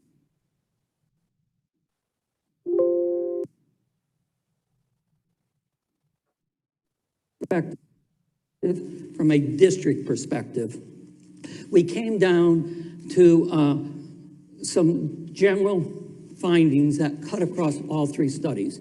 Number one, first and foremost, the nation's most rapidly improving schools are future-focused, not forward-focused. And let me explain the difference. Most school districts in America are forward-focused. They think they're talking about the future, but they're deeply tied to the past. Let me give you an example. School board. You go to do your school budget. Do you begin the process by looking at what we now have in place and how much more money we will need to continue to do what we're now doing each year, constantly building from the past? And we'll need 2 to 3% more to continue to do what we're now doing. And in Rochester, that 2 to 3% more is a lot less than most school districts, because let me be crystal clear. You've got really, really good schools in this district, but you spend less than almost every school district I've looked at in the country. Your per pupil expenditure are amongst the lowest in the country. So dollar for dollar, you're the best buy out there. But are you building from the past? But are you building from the past? Do you build a budget from the past? Do you build a school schedule from the past? If you're a classroom teacher, we got a lot of teachers, they look at what lessons worked really well this year. I'll keep those. What ones didn't work so well, I'll tweak them. Constantly building from the past. Ladies and gentlemen, that is why we are still on the agrarian calendar. Does it make any sense to give the kids the summers off? Is there such a thing as summer loss in learning? Parents, is 10 weeks a little too long? Okay. Now, I'm not talking about more school days. I'm talking about organizing them differently. Why do we have bell schedules that each period is the exact same amount of time? Does it really take all kids the same amount of time to learn math as it does social studies? But no, you know why we have it? It's the factory model. We put the school schedule in place 100 years ago around the American factory. And the product went down the line, the product is the student. And everybody has just a certain amount of time to do the task, move them along, move them along. I could give you 100 examples of things we do in schools because we are forward focused. Try to change that. Bob said it in his opening comment to superintendent. Culture trumps strategy. Community will go crazy on you if you change any of those things. Because we all know what school is supposed to be. It is what it used to be. High-performing schools aren't doing that anymore. They're putting a stake in the ground 5 years out, and they're building back from the future. And that's what I'm going to try to do for most of my comments with you this morning. So much of Dr. Daggett's work and his message he had that day stuck with us, especially moving forward in the pandemic and servicing students and working with colleagues that are here tonight. We'll introduce them in a second, but a lot has happened with technology to the learning environment, to the time we spend with kids in the classroom, that structure of the school day. A lot of that we worked with during the pandemic, then we start to see opportunities for kids and moving it on that pyramid. So I'd like to introduce, first, I want to tell you, we're going to scaffold through this. And we're going to go through tier 1 first. And I'd like to introduce the first presentation, Principal of Virtual Academy, Mr. Jeff Frankowiak. Good evening, everyone. Board of Education, Dr. Shaner, colleagues and community members. My name is Jeff Frankowiak, and I'm the principal of the virtual campus, and we're excited to tell you about some opportunities for kids tonight. As we just learned from the previous presentation from Karen and Tiffany, it is essential that we have a viable multi-tiered system of support if we're going to establish learning pathways where all students can be successful in Rochester Community Schools. We know from research and best practices in education that these pathways have to be responsive to data and adjusted to meet the needs of all of our students. We wanted to begin our presentation by acknowledging the RCS mission statement and the pillars of the current strategic plan, as they have served as compass points in this work moving forward. Thank you, Lori.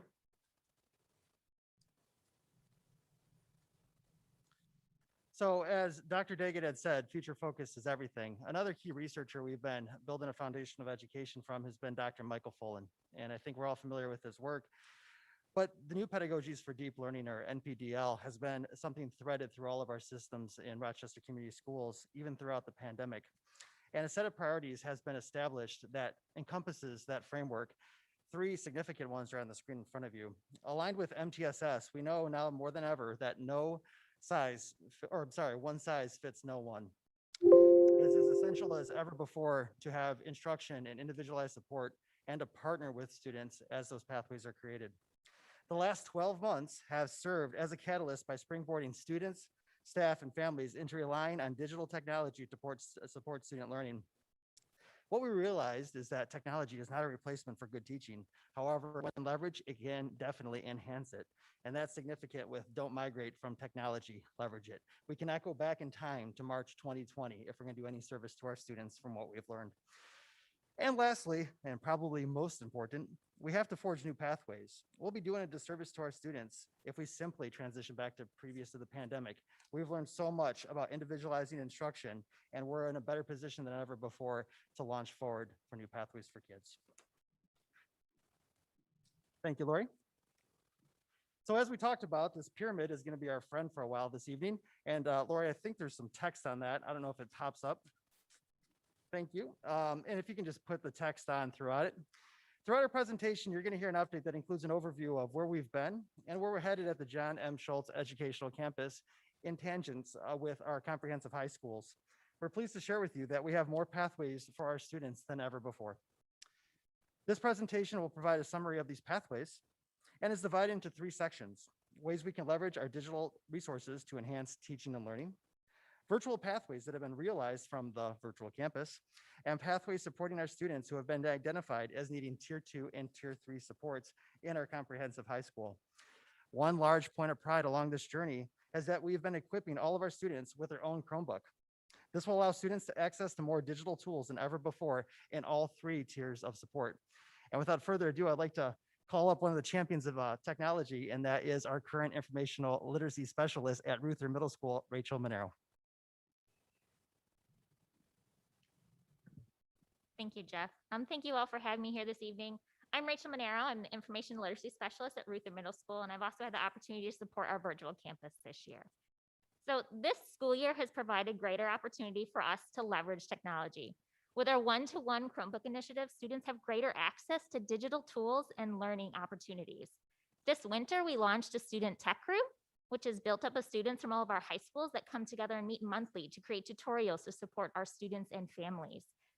Thanks to tools like Google Classroom and Zoom, Students from across the district are able to come together to collaborate and problem solve. And opportunities like this can transition into our classroom as we look to create more personalized learning.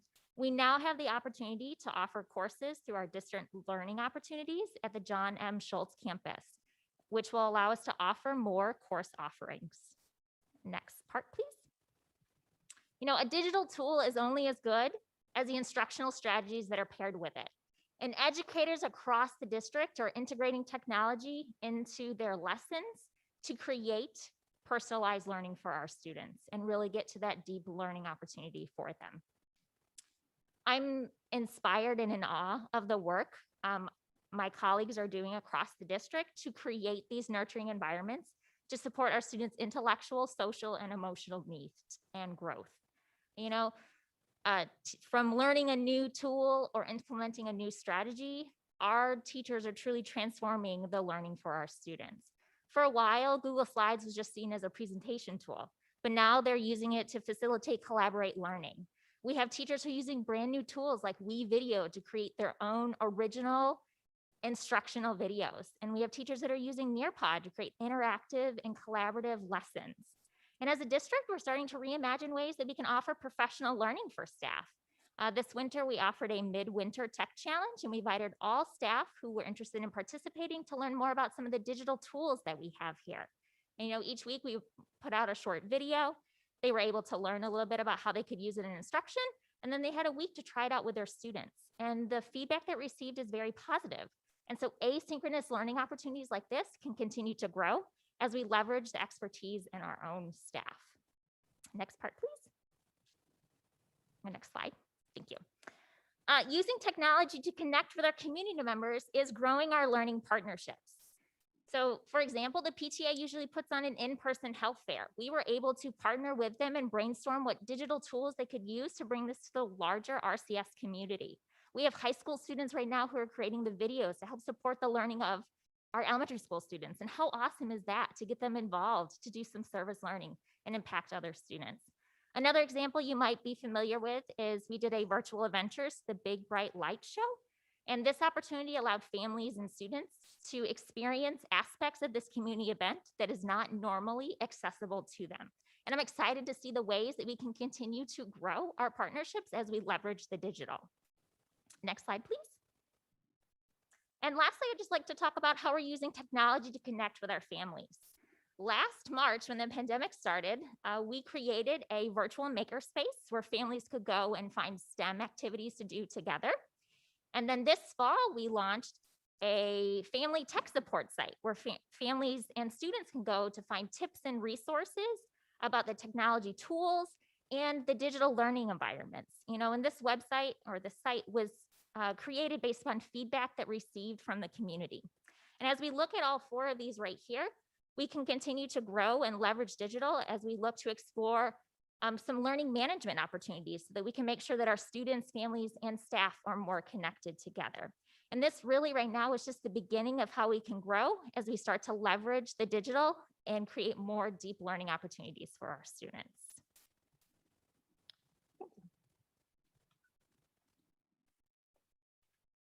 Thank you, Rachel. And before we keep going into the tiers at the high school, we wanted to highlight a virtual campus, kind of a summary video that just shows how we've leveraged tech, that shows how we've been activating deep learning throughout the pandemic and how it can become a pathway opportunity for the students within our system moving forward. After the video, I'll turn it over to Mr. Brian Lindstrom, Interim Assistant Principal at the virtual campus, and they'll begin the kickoff on Tier 1 at all four, the 3 comprehensive high schools plus the virtual campus for our high school students. Go ahead, Lori.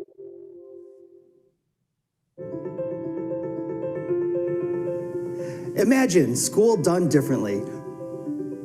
Rochester Community Schools is innovating teaching and learning through flexible virtual environments that adapt to meet the needs of all students. In addition to in-person education, Michigan's premier school district proudly offers families the RCS virtual campus. a full-time online experience that leverages current technologies to provide students a world-class education from a nationally recognized public school system. The RCS Virtual Campus is the only online K-12 educational experience that includes the rigorous RCS curriculum taught by the district's renowned team of highly skilled, caring teachers and professional staff. All course content is designed and taught by the district's own innovative educators. Students enrolled in the RCS Virtual Campus have a comprehensive course load with increased scheduling flexibility.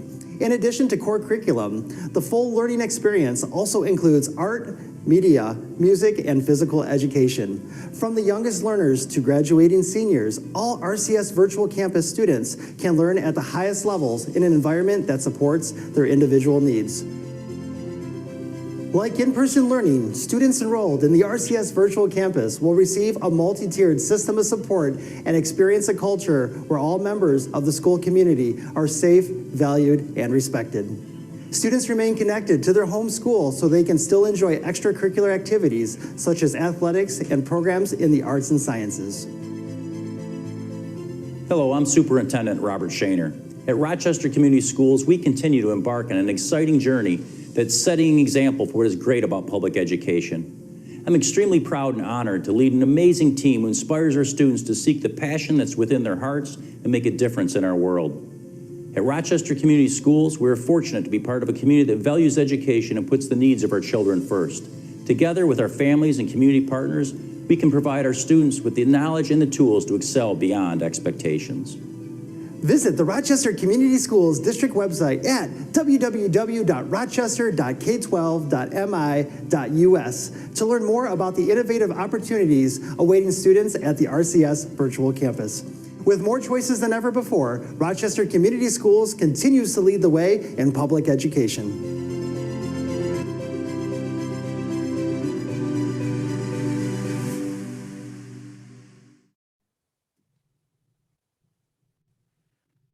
All right, thank you very much. First off, a huge shout out to Barbara, Julie Rains, and Lori Grimes, team at Community Relations for putting that video together, really giving us and sharing our passion for this new set of pathways that we created. It was just about this time last year, I was on one of the teacher teams that started working on developing a curriculum to meet kids where they're at while still challenging them and expecting them to grow in these situations. And this is very, very important that just over 4 months, it took us, we developed over 80 courses, including a robust AP menu and also a full slate of world language courses available to our students.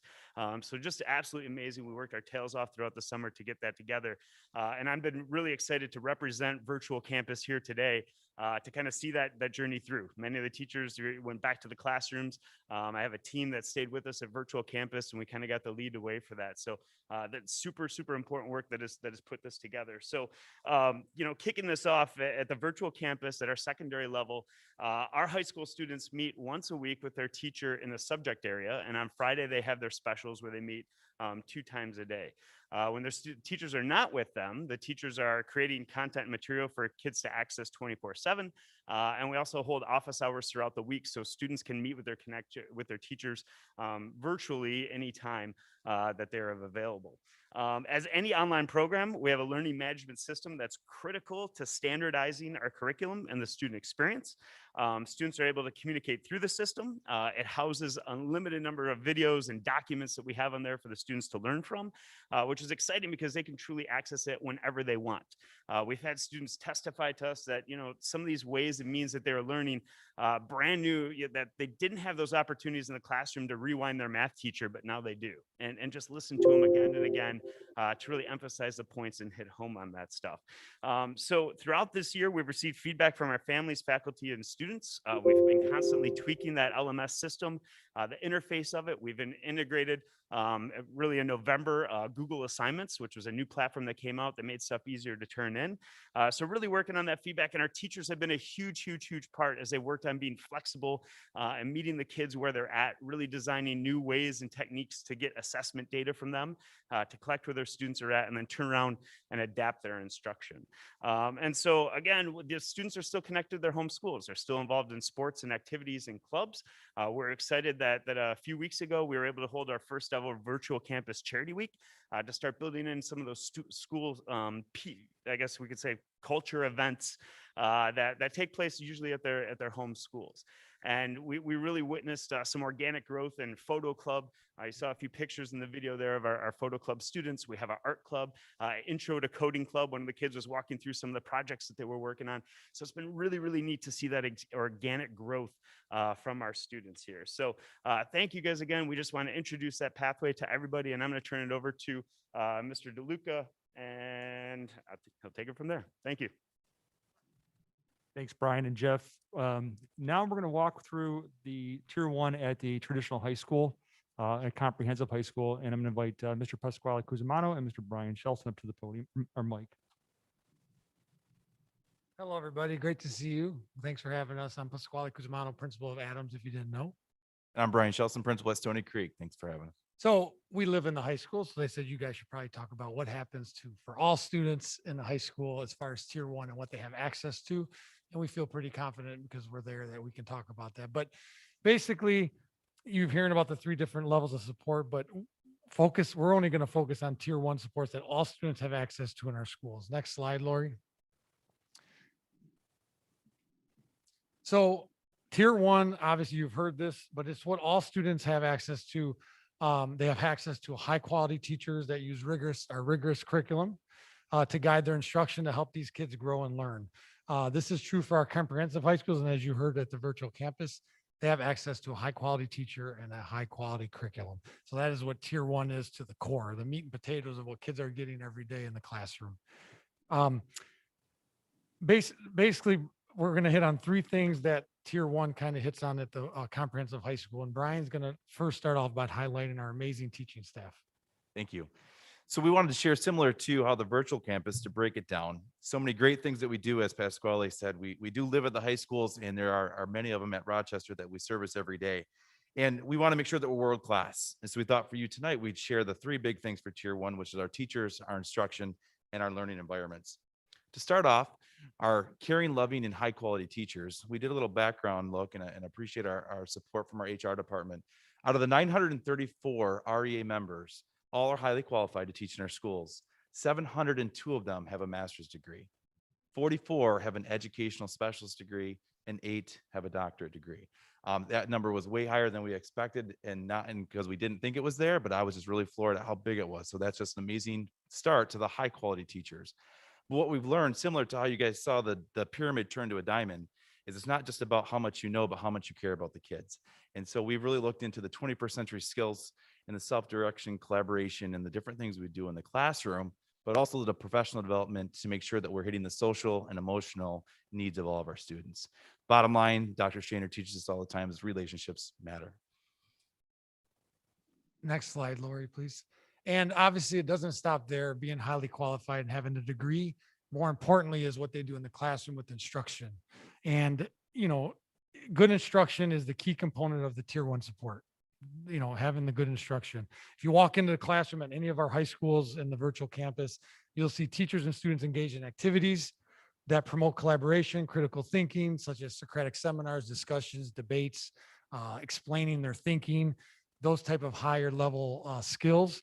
And, they argue, they take a topic and they use their common sense. They use the content to verify what they're trying to say. And those are real life content type things.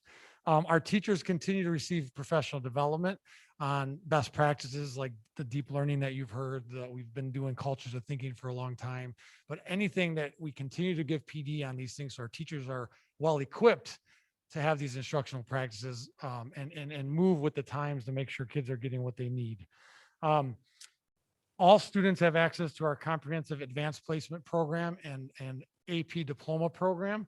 The the biggest thing there is we've partnered with Equal Opportunity Schools the past 3 years to make sure all kids have access to these higher level courses. It's very important to us that everybody has access. And then all of our students have access to a variety of elective coursework at our comprehensive schools, from music to the arts, to foreign language, to business electives, to career and technical career education. There's just a lot of access to different electives and career type electives that will get them prepared for what they want to do after high school. And technology is a tool. You've heard about technology. Just because kids have a Chromebook or teachers have a laptop, it's more about, it's a tool to help them with the curriculum, with the content, access it. Our teachers with the remote learning this year and having to go from hybrid to remote to in-person, and using Google Classroom to communicate and have access to the curriculum, doing Zoom and breakout sessions and office hours. Those are all ways that our staff has differentiation has got a new definition this last year, of trying to figure out what kids need and all these different platforms, and making sure we do everything in our power with our support to help them. So at that time, Brian's going to talk about our last component of learning environments. Absolutely. And so finally, as Mr. Pasquale said, that there's a piece of the learning environments. We are so excited to get back into our buildings this year. Top right picture, it was really exciting to put these together, to open up our big bond project, which was the media center, which is a huge space, as Rachel mentioned earlier, with the different learning management systems, and really supported in these collaborative learning environments. But not just our beautiful libraries and our beautiful media centers and collaborative spaces, but all over Rochester schools, we're able to do these different things that supports all kids. And again, that's a part of the tier 1, is all kids in this space. Top left picture is a picture of the orchestra program that we're really excited to be bringing to the high schools next year. So you can get from the arts to the sciences and to everything in between. The bottom pictures we wanted to showcase, because not only our support with OTAC, but also within our own schools at Rochester High School there, the different spaces that we have for kids to learn. And finally, the last one with our furniture and seating, it's been really great. It was a little bit sad that we can't be in our collaborative spaces as close as we want to be, but they're there, they're ready to go. And our media center specialists are certainly finding ways to utilize them as they are now. So again, these were just 3 pillars that we wanted to share with you of tier 1. And then we're going to hand it back to Neil to show how we service other students.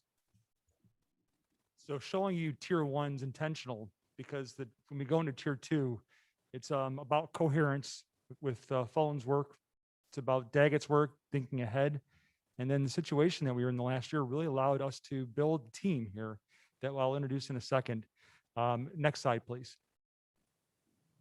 So we had a team of educators, administrators, counselors, learning consultants who met over the course of 2 months to talk about our tier 1 opportunities for kids, but also what do we offer into the tier 2 and tier 3 currently right now in Rochester Community Schools. The purpose of the committee was to discover, research, and investigate pathways to credit recovery for students that start to move into tier 2 and 3 in the instructional realm. Next slide, please. What I'd like to do now is invite members from our learning consultants to the podium. Oh, I keep on saying podium, microphone. Welcome, Mrs. Schwartz and Mrs. Clement.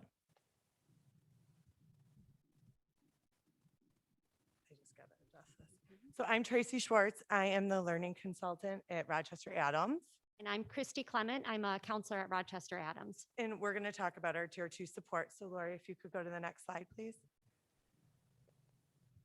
So our tier 2 in-building vision consists of a very student-centered approach, and it complements our belief that one size does not fit all. It allows students to remain in the building for credit recovery while allowing them to access known and trusted adult support.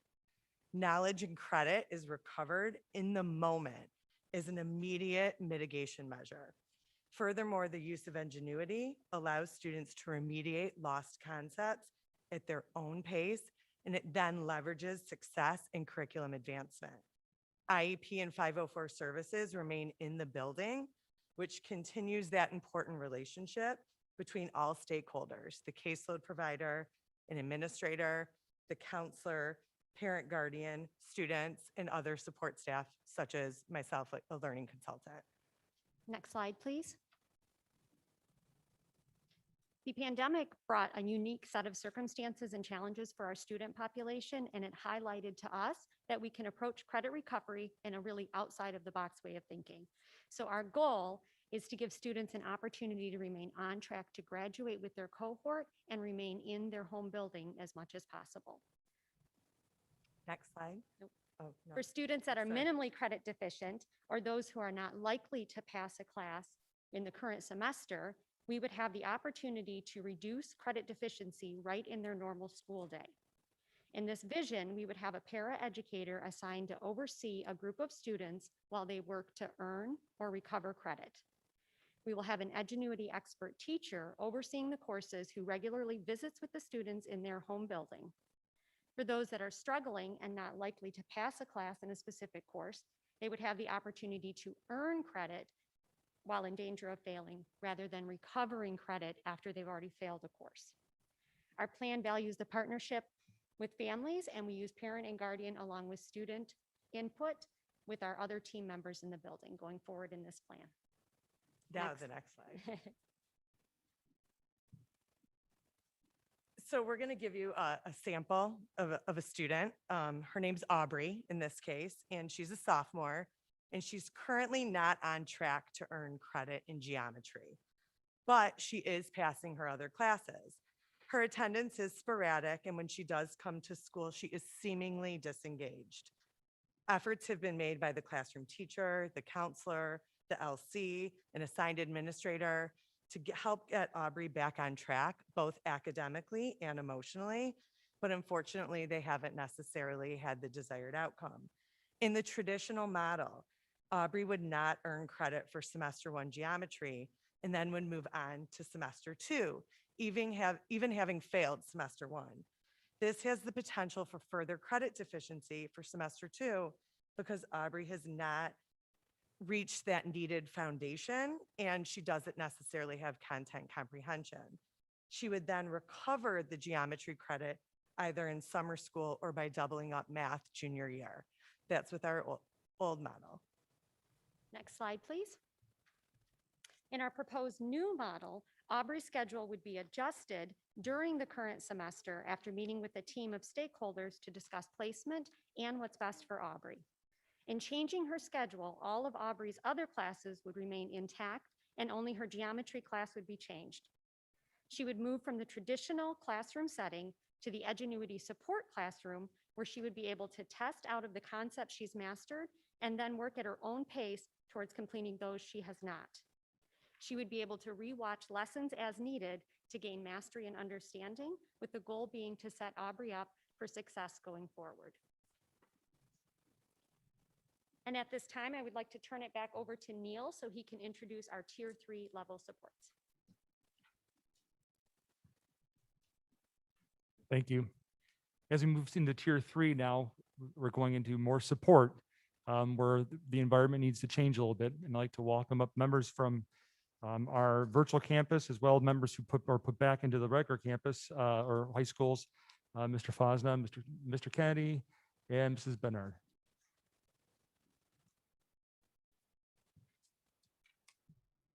Hello. My name is Jeff Fosna. This is my 11th year in the district, my 24th year of teaching, and 18 of those years have been in alternative ed. Never learned how to use a mic though.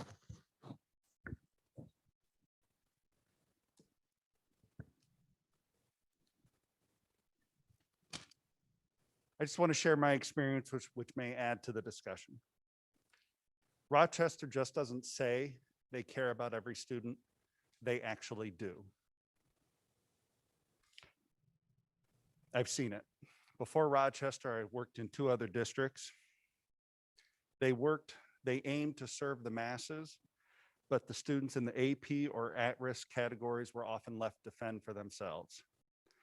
My passion is and always has been for the student that feels left behind.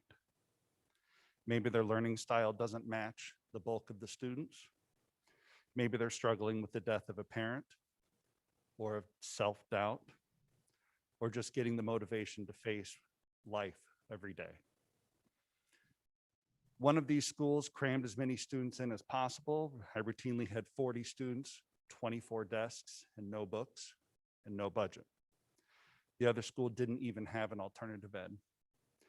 When I came to Rochester and I saw the support the administration and the school board had for the alternative ed students, putting actual funds and support for each student, how could I not fall in love? Which is to say, I have so much respect for how RCS includes and embraces each and every one of their students and treats them with the dedication and respect that every human deserves. Just in case there are some out there who think it's a waste of money and teachers just need to try harder and then all the students will be taken care of, I want to share my personal experience. This year, I've had the good fortune to teach at Rochester High School. I brought with me my passion for those most needing individualized attention and help and relationship in order to be successful. I happily and eagerly poured into each student using the skills developed in nearly 20 years of alternative ed teaching. And although some students did achieve success, there was at least one student in every class where the support wasn't great enough to overcome all that was going on in their life. And they continued to fail their classes. And try as we might, there will always be a certain number of students who will be left behind without targeted, immersive intervention to meet their needs and to put them on a path to graduation and career beyond high school. Finally, we surveyed current and former students what aspects of ACE helped them succeed. And almost every single student mentioned their teachers. Yes, ACE did have dedicated teachers who loved what they did, and they saw each student as unique and valuable. And yes, those teachers loved helping each student achieve success, but also ACE had smaller class sizes, which enabled us to sit next to and help intensively each student achieve success. We've had the privilege of seeing year after year students who have given up on school turn around their attitude, turn around their grades, and turn around their life. They credit the teachers, but there's no way that we could have done it alone. We had the support of RCS who believed in us and believed in them. We want pathways to exist for all of our RCS students. Each student is deserving of our efforts, and each student has a future that we can help them discover. Thank you. Thank you for sharing that story. I use the small mic. Hi, I'm Adrienne Bedard. I'm the Edgenuity Specialist, or you might have heard online coordinator. I've had the honor of spending my entire teaching career in Rochester Community Schools. 10 of the 12 years, I'm in my 12th year, I was at ACE High School. And they are my heart and soul, and I love those students more than I can even express. With what Jeff had said with Pathways, I'm excited to tell you about Mission Hyperdrive. This came about due to the pandemic and the need for our struggling students. And so Mission Hyperdrive was created in the virtual campus where we service high school students, 9th through 12th grade. I would say a majority are definitely our seniors right now. Their entire schedule is in Edgenuity, our online platform. And with their entire schedule being in Edgenuity, they would take prescriptive tests for their classes to then shorten them and make it a little bit more manageable to recover that credit and then graduate on time. After they take their prescriptive tests, I sit down with them, and Edgenuity provides like this estimated time of how long a class will take to complete. So I sit with each student and I say, realistically, how many hours a day do you think that you can give me? The idea is 6 hours a day, right? Because this is supposed to be their full-on schedule. But some have other outside responsibilities, such as work or, family and whatnot. So with that, they tell me their hours that they can work. And then I create this timeline or this game plan of, okay, this class should be done by this day and this class should be done by this day. And then we have this end game ready to go so that they can see the finish line and they're not bogged down with, you mean I have 15 classes? No, I don't want you to see it that way. I want you to see this end line. They have an opportunity for support in building at the Schultz campus. I'm there 3 days a week. We have a paraprofessional that's there 2 days a week. And they have us for anywhere between 2 to 5 hours that they can sit with us and get any extra support they need, whether it's just championing them on and saying, you can do this, or providing extra support with assessments. Maybe they failed their assessment 3 times and they want to sit with me and say, you know, what can I do to fix this? Or what did I get wrong? Let's go through that. So not only do they have in-person support, they can Zoom with me. They can text me, they can call me, they can email me. They have access to me on whatever they need for this support. I send memes or gifts and say, we can do this, you know, and they, yeah, I think they appreciate it. Let's just say that they appreciate it. Okay.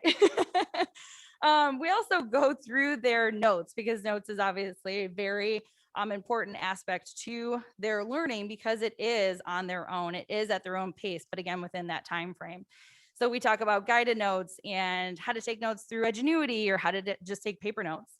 But really what I love to focus on is the flexibility. So if they don't meet that, you know, April 28th deadline for the one class, that doesn't mean it's an end all be all. We've got some flexibility to work with them. So even though I have this time frame, we can really work on that.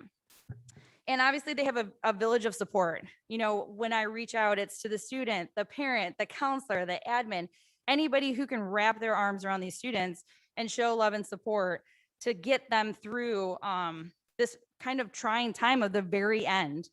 And so with that, I'd like to turn it over to Paul Kennedy. I'll choose the tall microphone.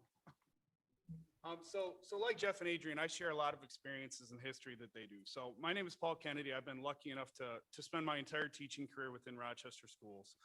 The first 10 of those years were at the alternative high school where I got to learn, you know, whether I wanted to or not, how to deal with the most difficult students, how to learn with teach the disengaged, how to build relationships. And that's something that grew into my passion. I absolutely fell in love. So where I kind of go different from Jeff and Adrian is that after those 10 years, I got to move into the virtual campus. So I know we've talked about all the different styles of teaching, the new technology, Jeff and Brian like to joke, I'm trying to become YouTube famous by creating all these YouTube videos for these kids to see. Nearpods and all, there's a whole bunch of different letters and acronyms for technology that I never even knew existed ahead of time. So I've had the opportunity to be an alternative teacher and to be a virtual campus teacher. So now I'm able to see alternative from the inside, and now I've been able to see what it could be from a new perspective as being a virtual campus instructor, and seeing some of those technology pieces that could be included to help those struggling learners become successful. So like I said a little bit earlier, the unique school year has caused me and educators everywhere to get creative and adaptive with the ways that I connect to students, whether it be all day Zooms, whether it be texting or emails or anything else like, Jeff and Adrian have talked about. This school year has caused me to dive into learning management systems, to dive into Moodle, to dive into ways to get students to turn in assignments in different ways and hold different levels of interventions that may have existed in the past, but were never needed to be capitalized on. So this year, I now have the experience where I feel I've gotten ways to connect to students virtually with technology, and I have that 10-year experience of connecting with students who are struggling learners in a traditional way.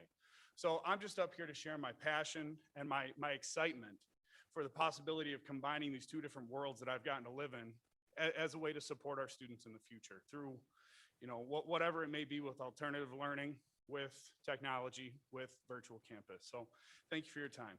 Question. Yes. Two questions, actually, because I love the perspective that you just shared, that, you had a traditional track in terms of a teacher, and then you shifted to the virtual environment. What would you say has been your biggest challenge in that transition? And what surprised you the most? I would say the biggest challenge came from within for me in terms of, I feel like I was always a relationship-based teacher. And being an alternative ed, I feel like that benefited me in a lot of ways where I could talk to kids, I can interact with them. And even just Adrian says when she has the students come in for hyperdrive, if I'm there working that day, you'd be amazed at how many students get, ask for permission. Hey, Kennedy, can I give you a hug? I'm like, absolutely. Like, I've been waiting a year for this. So the biggest challenge for me came from going from a place where the relationships are easy to build to a place where I'm now looking at black screens and I've got to figure out ways to get them to engage in ways that I've never done before. So I would say I've been successful with it, but not to a level that I'm happy with. So that's where my struggle is. And it's a growth that I still need to make that, it's a journey. I'm not there yet, but I'm going to get better. And then I'm not sure I remember your second question. What was the biggest surprise, or what surprised you the most out of that transition that you've made? I think the biggest surprise is how much fun I've found I can actually have with some of these students through virtual means. The school year started off, if I said it was anything but terror on my part in terms of I'm now teaching a full schedule, full Zoom, 60 minutes, all these kids, eyes on me. I've no other tools set up with me right now. But as the years gone on, I figured out ways to be creative. I built relationships with Jeff and Brian from the virtual campus who've supported me and given me some ideas and some tools I could use. And you can have a lot of fun and you can do a lot of different things that are unique through using technology. And then I just think if you can take what I've gained this year and combine it to what I had before, I think the possibilities are endless. Thank you.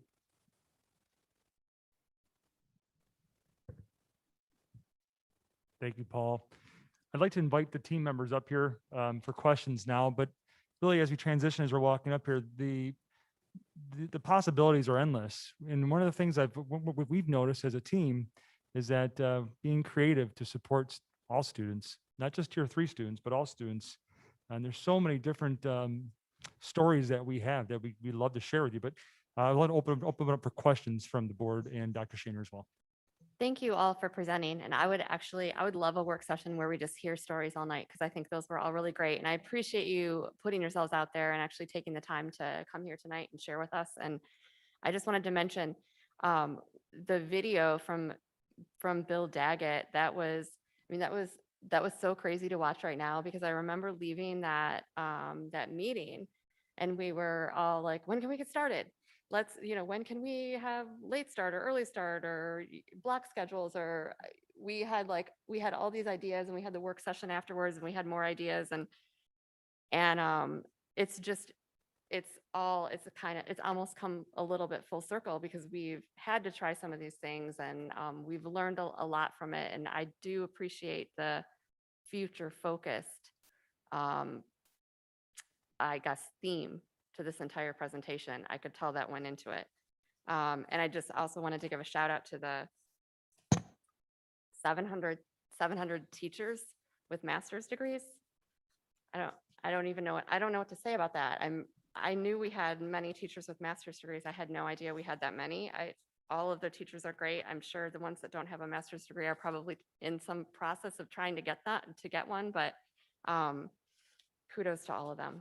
What questions do we have?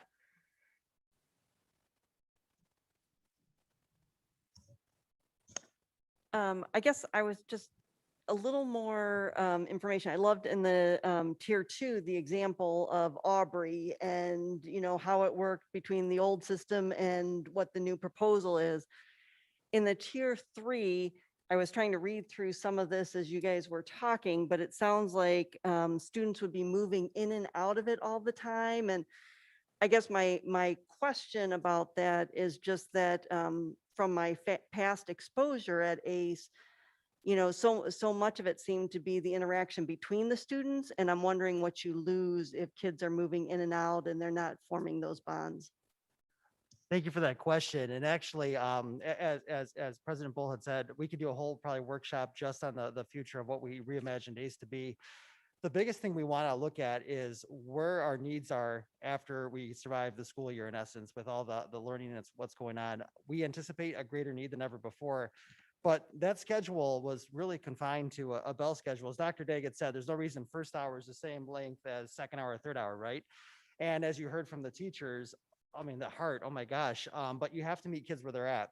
Some students are very comfortable. Rochester High, Adams, Stony are their safe havens, right? We'll push in and we'll meet them there if we have to. Some students like the small environment at the Schultz campus. We'll find ways and we'll bring them on as well. Student schedules right now, and until we look at the need and we scale up for where that's at, are a little bit to be determined. But what we want to do is we want to get away from the fact that intervention has to start at the semesters. We want to make sure that if a student is struggling 6 weeks into the school year, we got to get in there, because we do not want a student to burn out from school. If they're successful with OSTC, say their passion is, I love working on cars, we don't want to take that away from them. And if they have any type of, hurdle or just something that gets in the way of their learning, whether it be the early start or the 6 credits at once, we'll meet them where they're at. But for the in-person, I mean, the faculty, you heard from 3 of them there, we're going to come out, kind of out of the gates running. We're looking at that data approach, though. We have to see what the need is at and where we're looking at. You'll probably see a theme that, we talk about virtual pathways, but we're really talking about John M. Schultz legacy, right? And the John Schultz Educational Campus, all these pathways are being designed and created from there.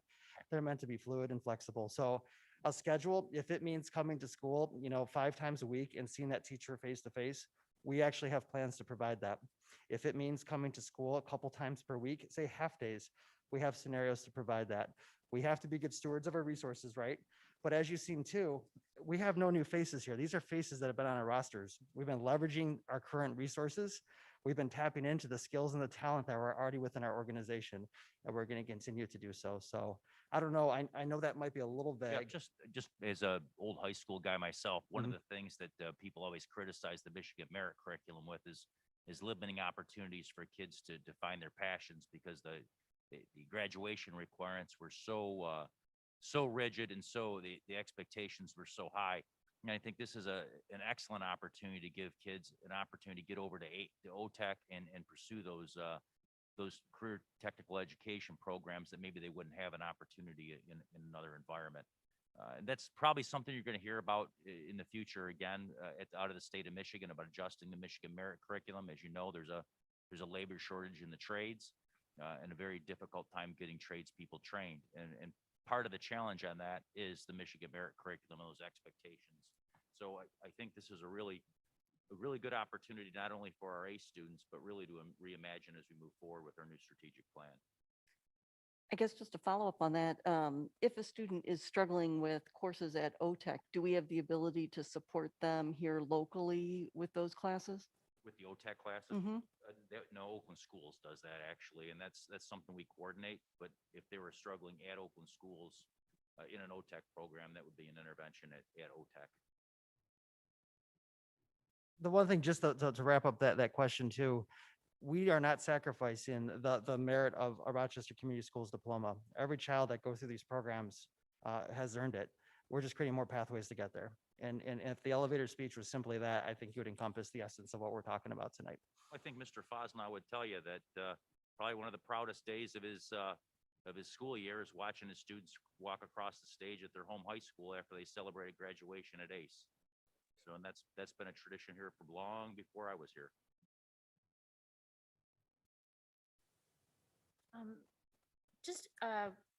First of all, I love everything about this. I think that it's really exciting to be able to expand and meet kids where they're at. I'm really pro independent study when needed, and just, kind of evolving where students are.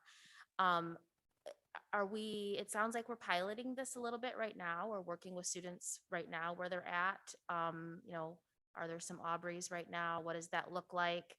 Obviously not specifics, but what does that look like right now with the kids who are kind of moving back into in person and need the alternative support, and are going through these virtual options? And then what does this look like as we move into fall? So much like the, one size does not fit all model, there are different scenarios. We do have some students on Ingenuity in the building right now for 2 hours a day. And really it can be as a means of credit recovery, or it could be a means of social emotional support for students who struggle with anxiety and maybe can't get through a full day of school right now. That's been heightened. with the pandemic. I can tell you as a learning consultant in the building and interventionist for all students in that building, this tier 2 support is a blessing because it adds to my repertoire. It adds to my arsenal of tools to support kids who need it.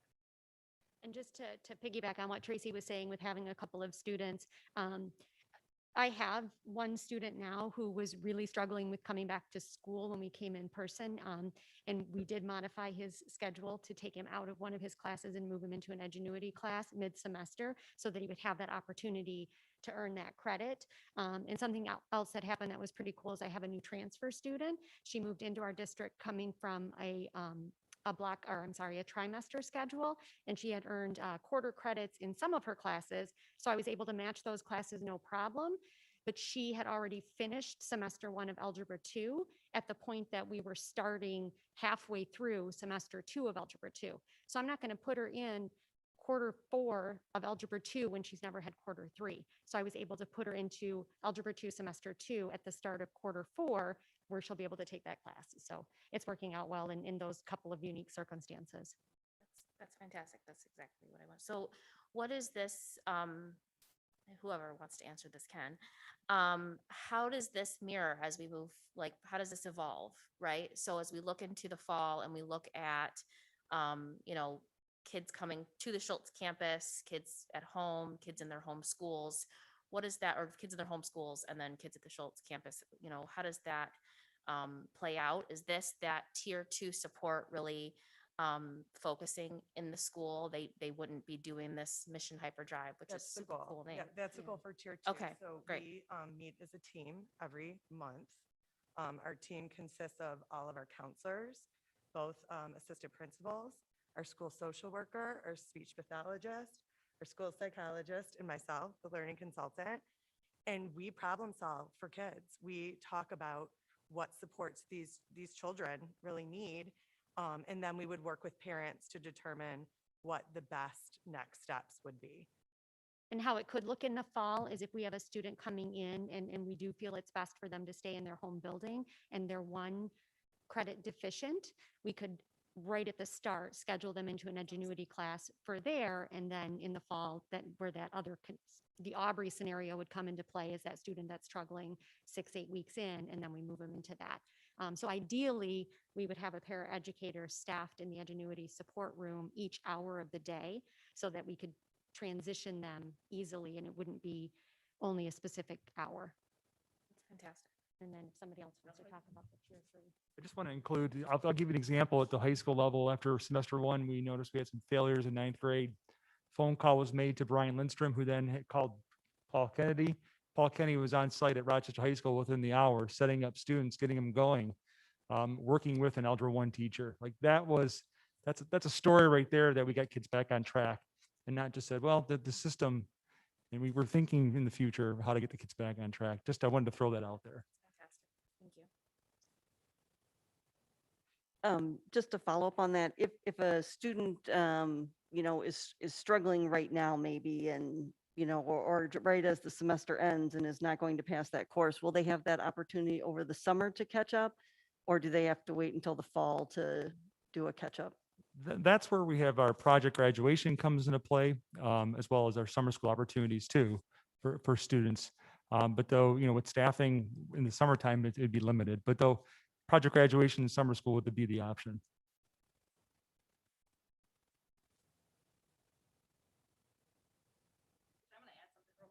Just to piggyback off that.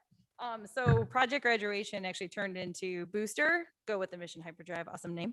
But anyways, we moved it from a fall, spring, 10-week at a time. I come to, because I do that too.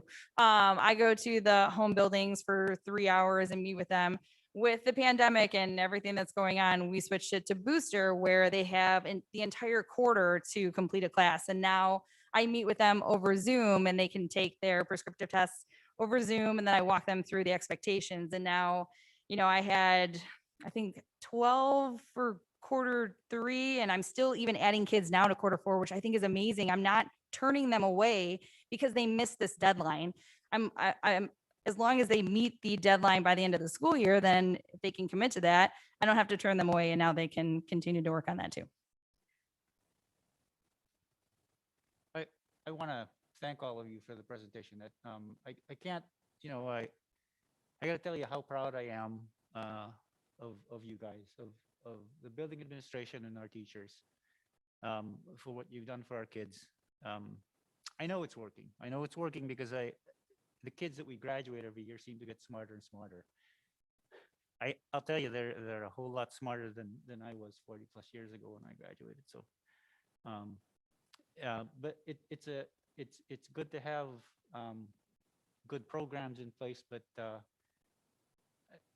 passion and the culture that I've seen in this room tonight is what makes a difference here. And that's why this is an excellent district.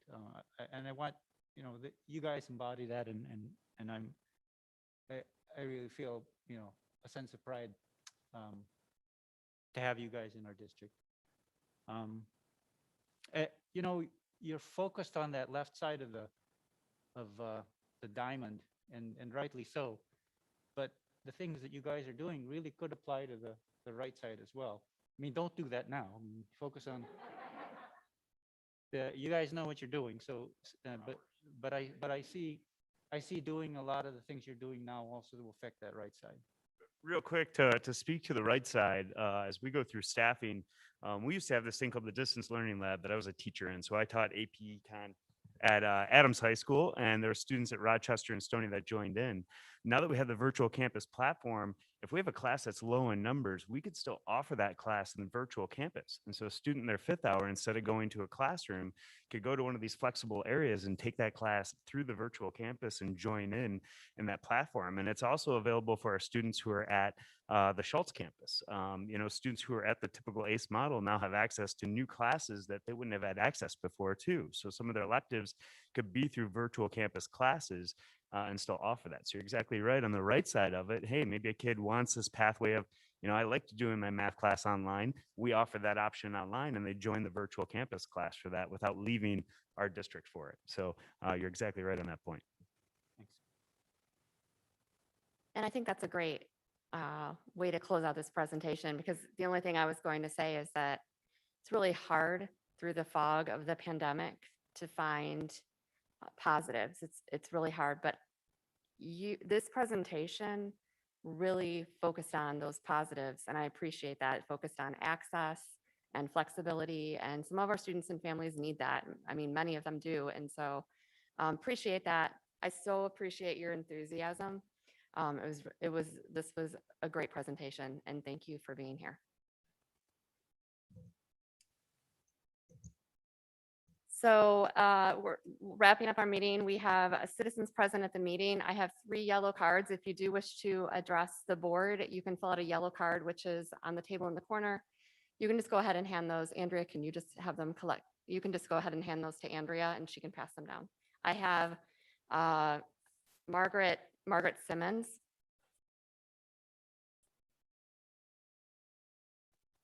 And when you address the board, just as a reminder, please state your name and your relationship to the district, and then you have 3 minutes. Absolutely. Thank you. I'm Margaret Simons. I'm a parent of a student, an IEP student at Rochester High School. She's a freshman. She's also on the varsity golf team.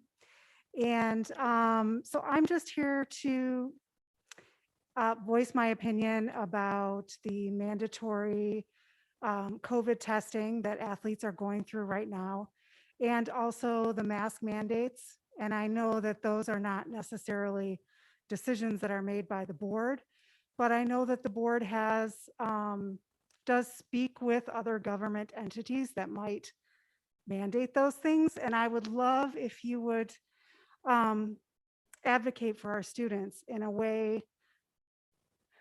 I saw a lot of black and white and red and yellow and green tonight. And so I know that's what you guys do in your meetings.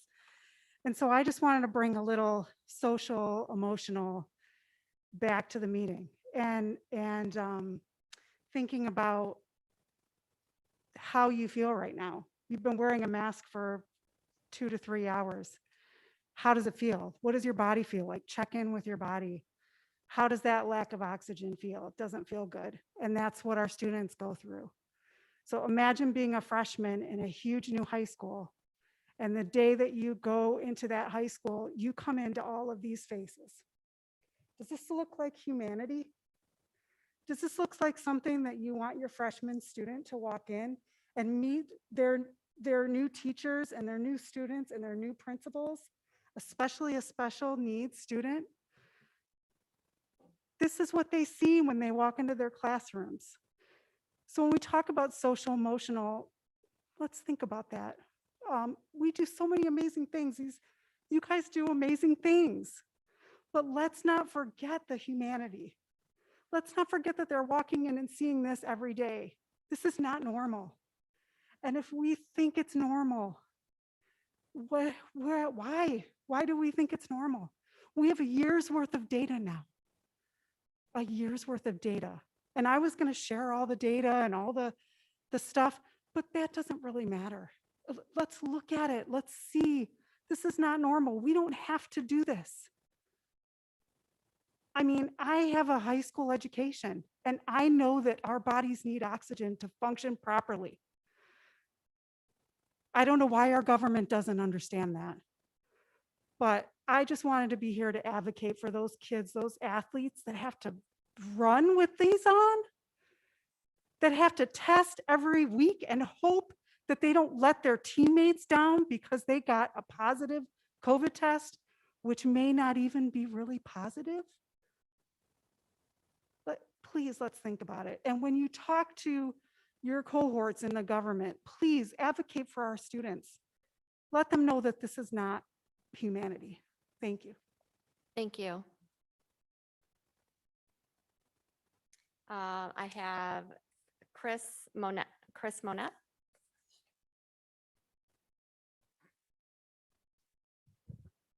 Good evening, everybody. My name is Chris Monette. I'm the parent of a West Middle Schooler and McGregor Elementary School student. Our family moved to Rochester in 2003 to ensure that our children had the best possible education. So far, we believe RCS has delivered just that. Given the events of the past 14 months, it's understandable that no one has or had the perfect solution. I appreciate all your efforts in determining what's best for RCS. You've had an important piece of what makes our community so great. Dr. Shaner, I sincerely appreciate you and your leadership.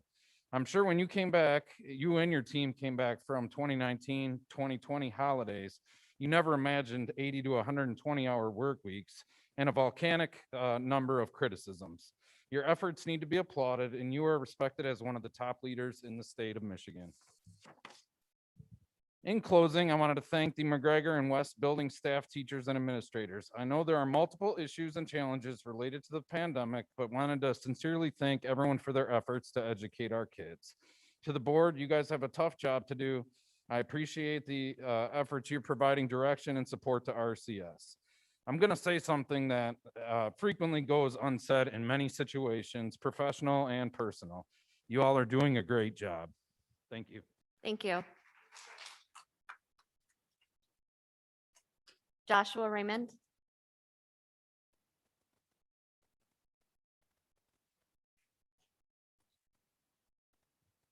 Are you guys comfortable with me following the MASB 12-foot guidance and removing my mask?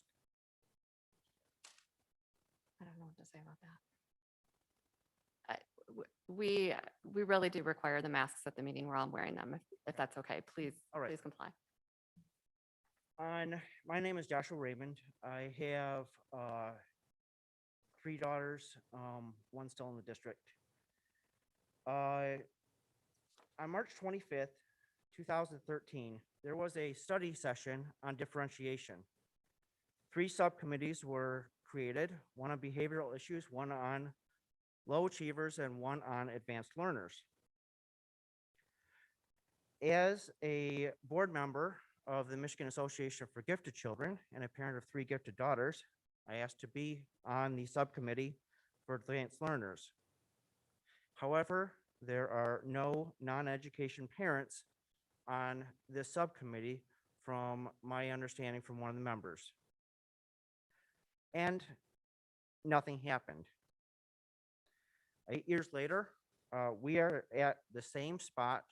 There has been no progress. AP classes existed 8 years ago, again, only for high school. But AP classes, as Mr. Cusimano pointed out in his presentation, are tier 1. They are not tier 2, they are not tier 3. Advanced English at the middle school is being removed. Pro-gifted policies in the board policies were removed when they were changed to administrative regulations. As a parent consultant on the Michigan Department of Education's guidance for academic acceleration, it dismays me that my home district is behind in using this guidance. Teachers are not supported through district resources or policies when they want to accelerate students. It is time to actually make some progress. For all grade levels,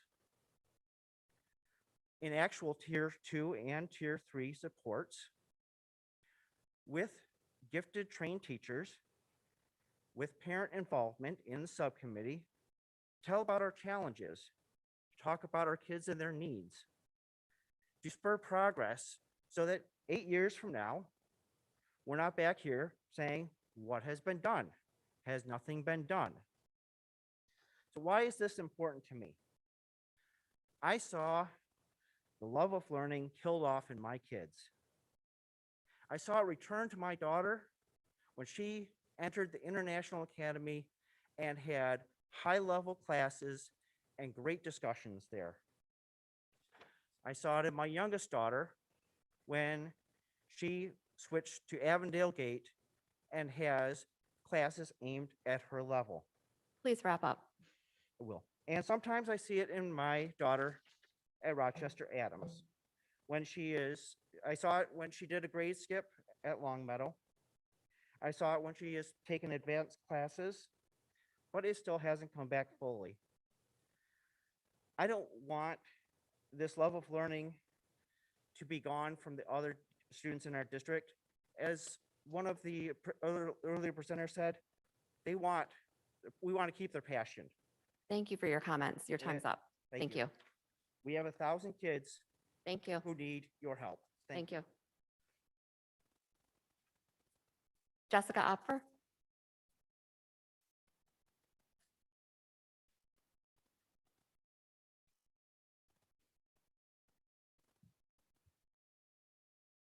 Good evening. Not sure what to do. Sorry about that microphone. You might want to try the other one. All right, this one better? Okay. Yep.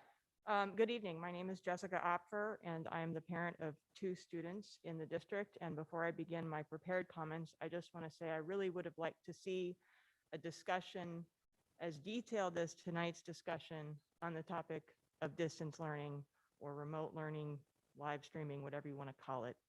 I think we deserved that with 20% of our kids in quarantine now. But I digress.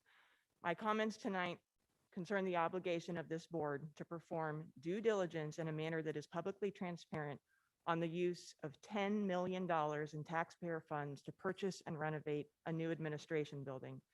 At the April 12th meeting, public comment was suppressed on this issue by not allowing remote participation for the first time in over a year. The public was completely blindsided by the fact that the district never communicated its intention to purchase a new property, nor publicly solicited approval to proceed in this direction. This board then failed to ask a variety of questions that should have been asked as part of your fiscal responsibility to the community. Your constituents expect you, our elected board, to do more than rubber stamp every proposal that is brought to you by the administration. We have already seen what happens when the administration implements a plan without adequate oversight or public input in the form of Caring Steps. We have already seen more than $5 million in public funds squandered on a for-profit business venture that we didn't need, that faced significant competition in the early childcare market and has no indication of breaking even in the foreseeable future. Where is the due diligence? Where is the analysis of existing facilities in the district, such as Caring Steps and the Schultz Complex, to determine if these facilities that we already own could support the needs of the administration, even if temporarily, while necessary maintenance is performed on this building? Where is the cost-benefit analysis examining the long-term operating costs of the new building compared with the cost of gradually upgrading this one? How long will the district continue shouldering the operating costs of this building while plans are made for its future? It seems the administration is taking this opportunity to forgo its responsibilities to this historic structure and instead install itself in a quote unquote ivory tower that is disconnected from the community, both geographically and philosophically.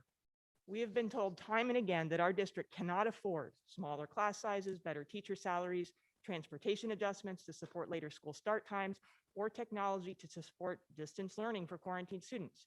These are all things that our community has asked for over and over, and you have told us we can't afford it. But we can spend millions upon millions of dollars buying real estate.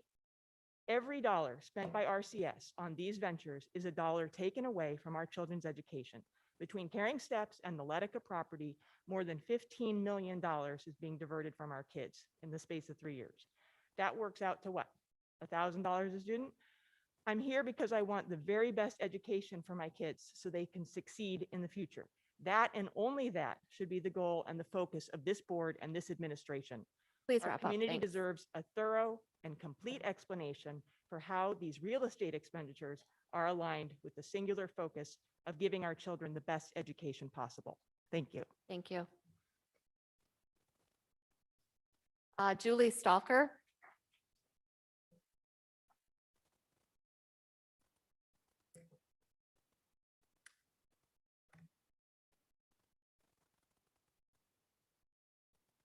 Hello, I am Julie Stalker. I'm a parent with children in the district and one private student. I have some comments and questions about the elementary Tier 2 and Tier 3 reading programs. In Tier 1, we use Teachers College Readers Workshop, which uses a balanced literacy approach to teaching reading. Some can learn to read with balanced literacy. 40% is the number that's frequently used. Others will need some structured literacy, and some will need extensive structured literacy. Structured literacy has been shown to help all readers, even those who can learn with a balanced approach. When we identify struggling readers, why are our interventions, Fountas and Pinnell leveled literacy intervention and reading recovery, both based in the balanced literacy approach? The Tier 1 program was balanced literacy and it failed these kids. Why aren't we using a different approach once we've identified them? Reading is the most researched aspect of education. There are decades of research, thousands of studies, neuroscience proving how we learn to read. I anticipate that you will refer me to the studies posted by the curriculum publishers. In those studies, the control groups received no instruction at all. So what the study proves is that they're better than nothing. It doesn't say better than nothing on your lanyards. It says pride and excellence. Several states have newer laws about teaching reading because parents watch their kids and others struggle with reading. They educated their legislators who research the science, and they now require scientifically based methods to teach reading. The curriculum Rochester uses is not allowed in these states. The states who have switched to more effective and comprehensive approaches to teaching reading noticed improvements even in the students who were already good readers. This approach helps everyone and hurts no one. When we identify struggling readers, why not use structured literacy, which is proven to be most effective for them, instead of more of what didn't work for them the first or second time? I'm disappointed by the lack of formal district-wide policies on some other issues. We have a safety policy to wear masks and distance, but the policies are not always enforced and sometimes ignored. If a student wears spaghetti straps or a hat, there are formal expectations of how that will be handled and disciplinary actions. Properly wearing masks is like a temporary code of conduct. It should have the same level of detail with a plan for enforcement and consequences for refusal to comply. Spaghetti straps are not a health risk. Not wearing masks are. Please form a district-wide plan to provide live instruction to all students. Students who are quarantined deserve live instruction. Students who are home for health or other reasons deserve live instruction. Parents are being asked to work with principals or teachers directly to negotiate an education plan. The district doesn't stand behind the teachers or the principals with a formal plan. You haven't empowered them to make these decisions.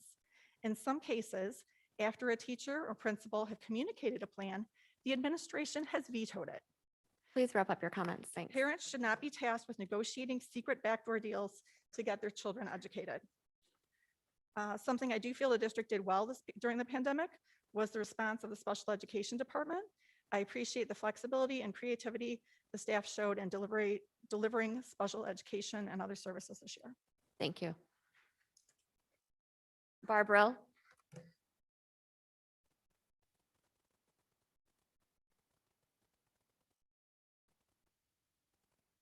Hello, everyone. Good to see you tonight. I am Barbara. I have a sophomore at Kalamazoo College, and I have a senior at Adams. And I'm gonna try not to be emotional as I talk about that, because I was looking at all these people right here, all the experts behind us who are incredible. And I know every single one of them because for 13 years, I advocated for kids. Can't believe I'm a senior. And I want everybody to know that they should trust. There should be some trust. And these people behind me know what they're doing, and they do a phenomenal job. And I've worked so hard to advocate for kids in this district, all kids. I know every single one of you, and I know your heart. I know you work 1,000,000 hours to do what's right for our kids. And there is no better school district than Rochester in the state of Michigan. So I thank all of you. Welcome back, Dr. Shaner. My heart hurts for you. Thank you. Thank you. Alan Schneck.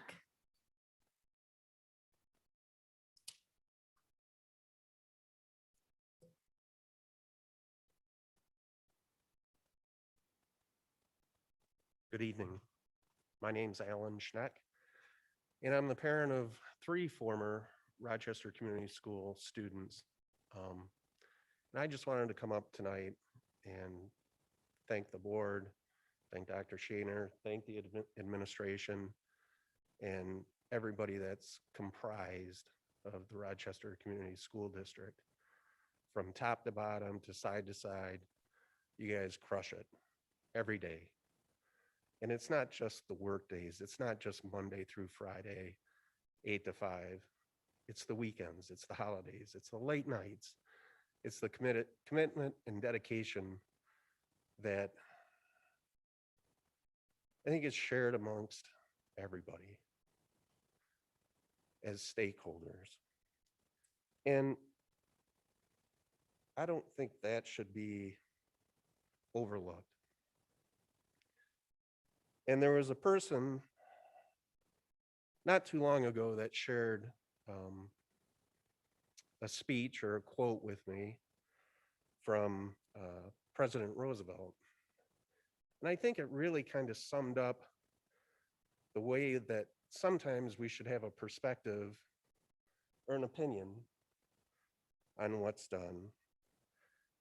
And maybe it could be a little rewritten for today's times, but it's called The Man in the Arena. And I'll just quickly read it. It's not the critic who counts, not the man who points out how the strong man stumbles, or where the doer of deeds could have done them better. The credit belongs to the man who is actually in the arena, whose face is marred by dust and sweat and blood, who strives valiantly, who errs, who comes short again and again, because there is no effort without error and shortcoming, but who does actually strive to do the deeds. Who knows great enthusiasms, the great devotions, who spends himself in a worthy cause, who at their best knows in the end the triumph of high achievement, and who at the worst, if he fails, at least he fails while daringly greatly, so that his place shall never be with those cold and timid souls who neither know victory nor defeat. I really believe as a community, we're all in the arena, and we should be respectful of people's efforts. And again, I just want to say thank you. Thank you to the many people that I know I've worked and partnered with, whether it's been on an administrative level, school level, athletics level. but it should be known that, as I stated earlier, you guys really crush it every day. So thank you.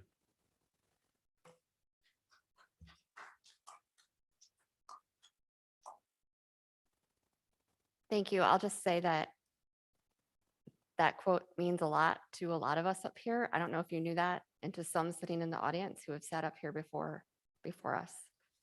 Appreciate it. I have nothing further. Does anyone have anything further? Go ahead. Thank you. Just a shout out to the team that presented tonight.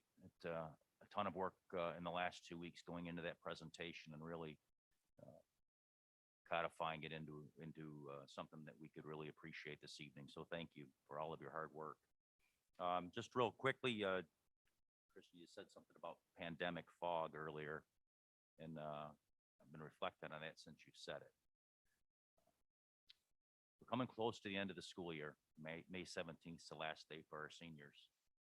Let's make sure we don't let our pandemic fog get in the way of celebrating the kids and celebrating the great things about the school district and the great things we're doing for kids.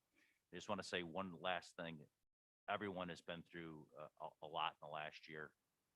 Parents have had to make a lot of sacrifices. They've had to change everything that they knew about sending their kids to school, and we thank you for that. And there's a lot of regulation and things that we have to do that we may or may not agree with. And we appreciate your dignity with that and following along and helping us. So again, thank you for welcoming me back to my first board meeting, and thank you for your support.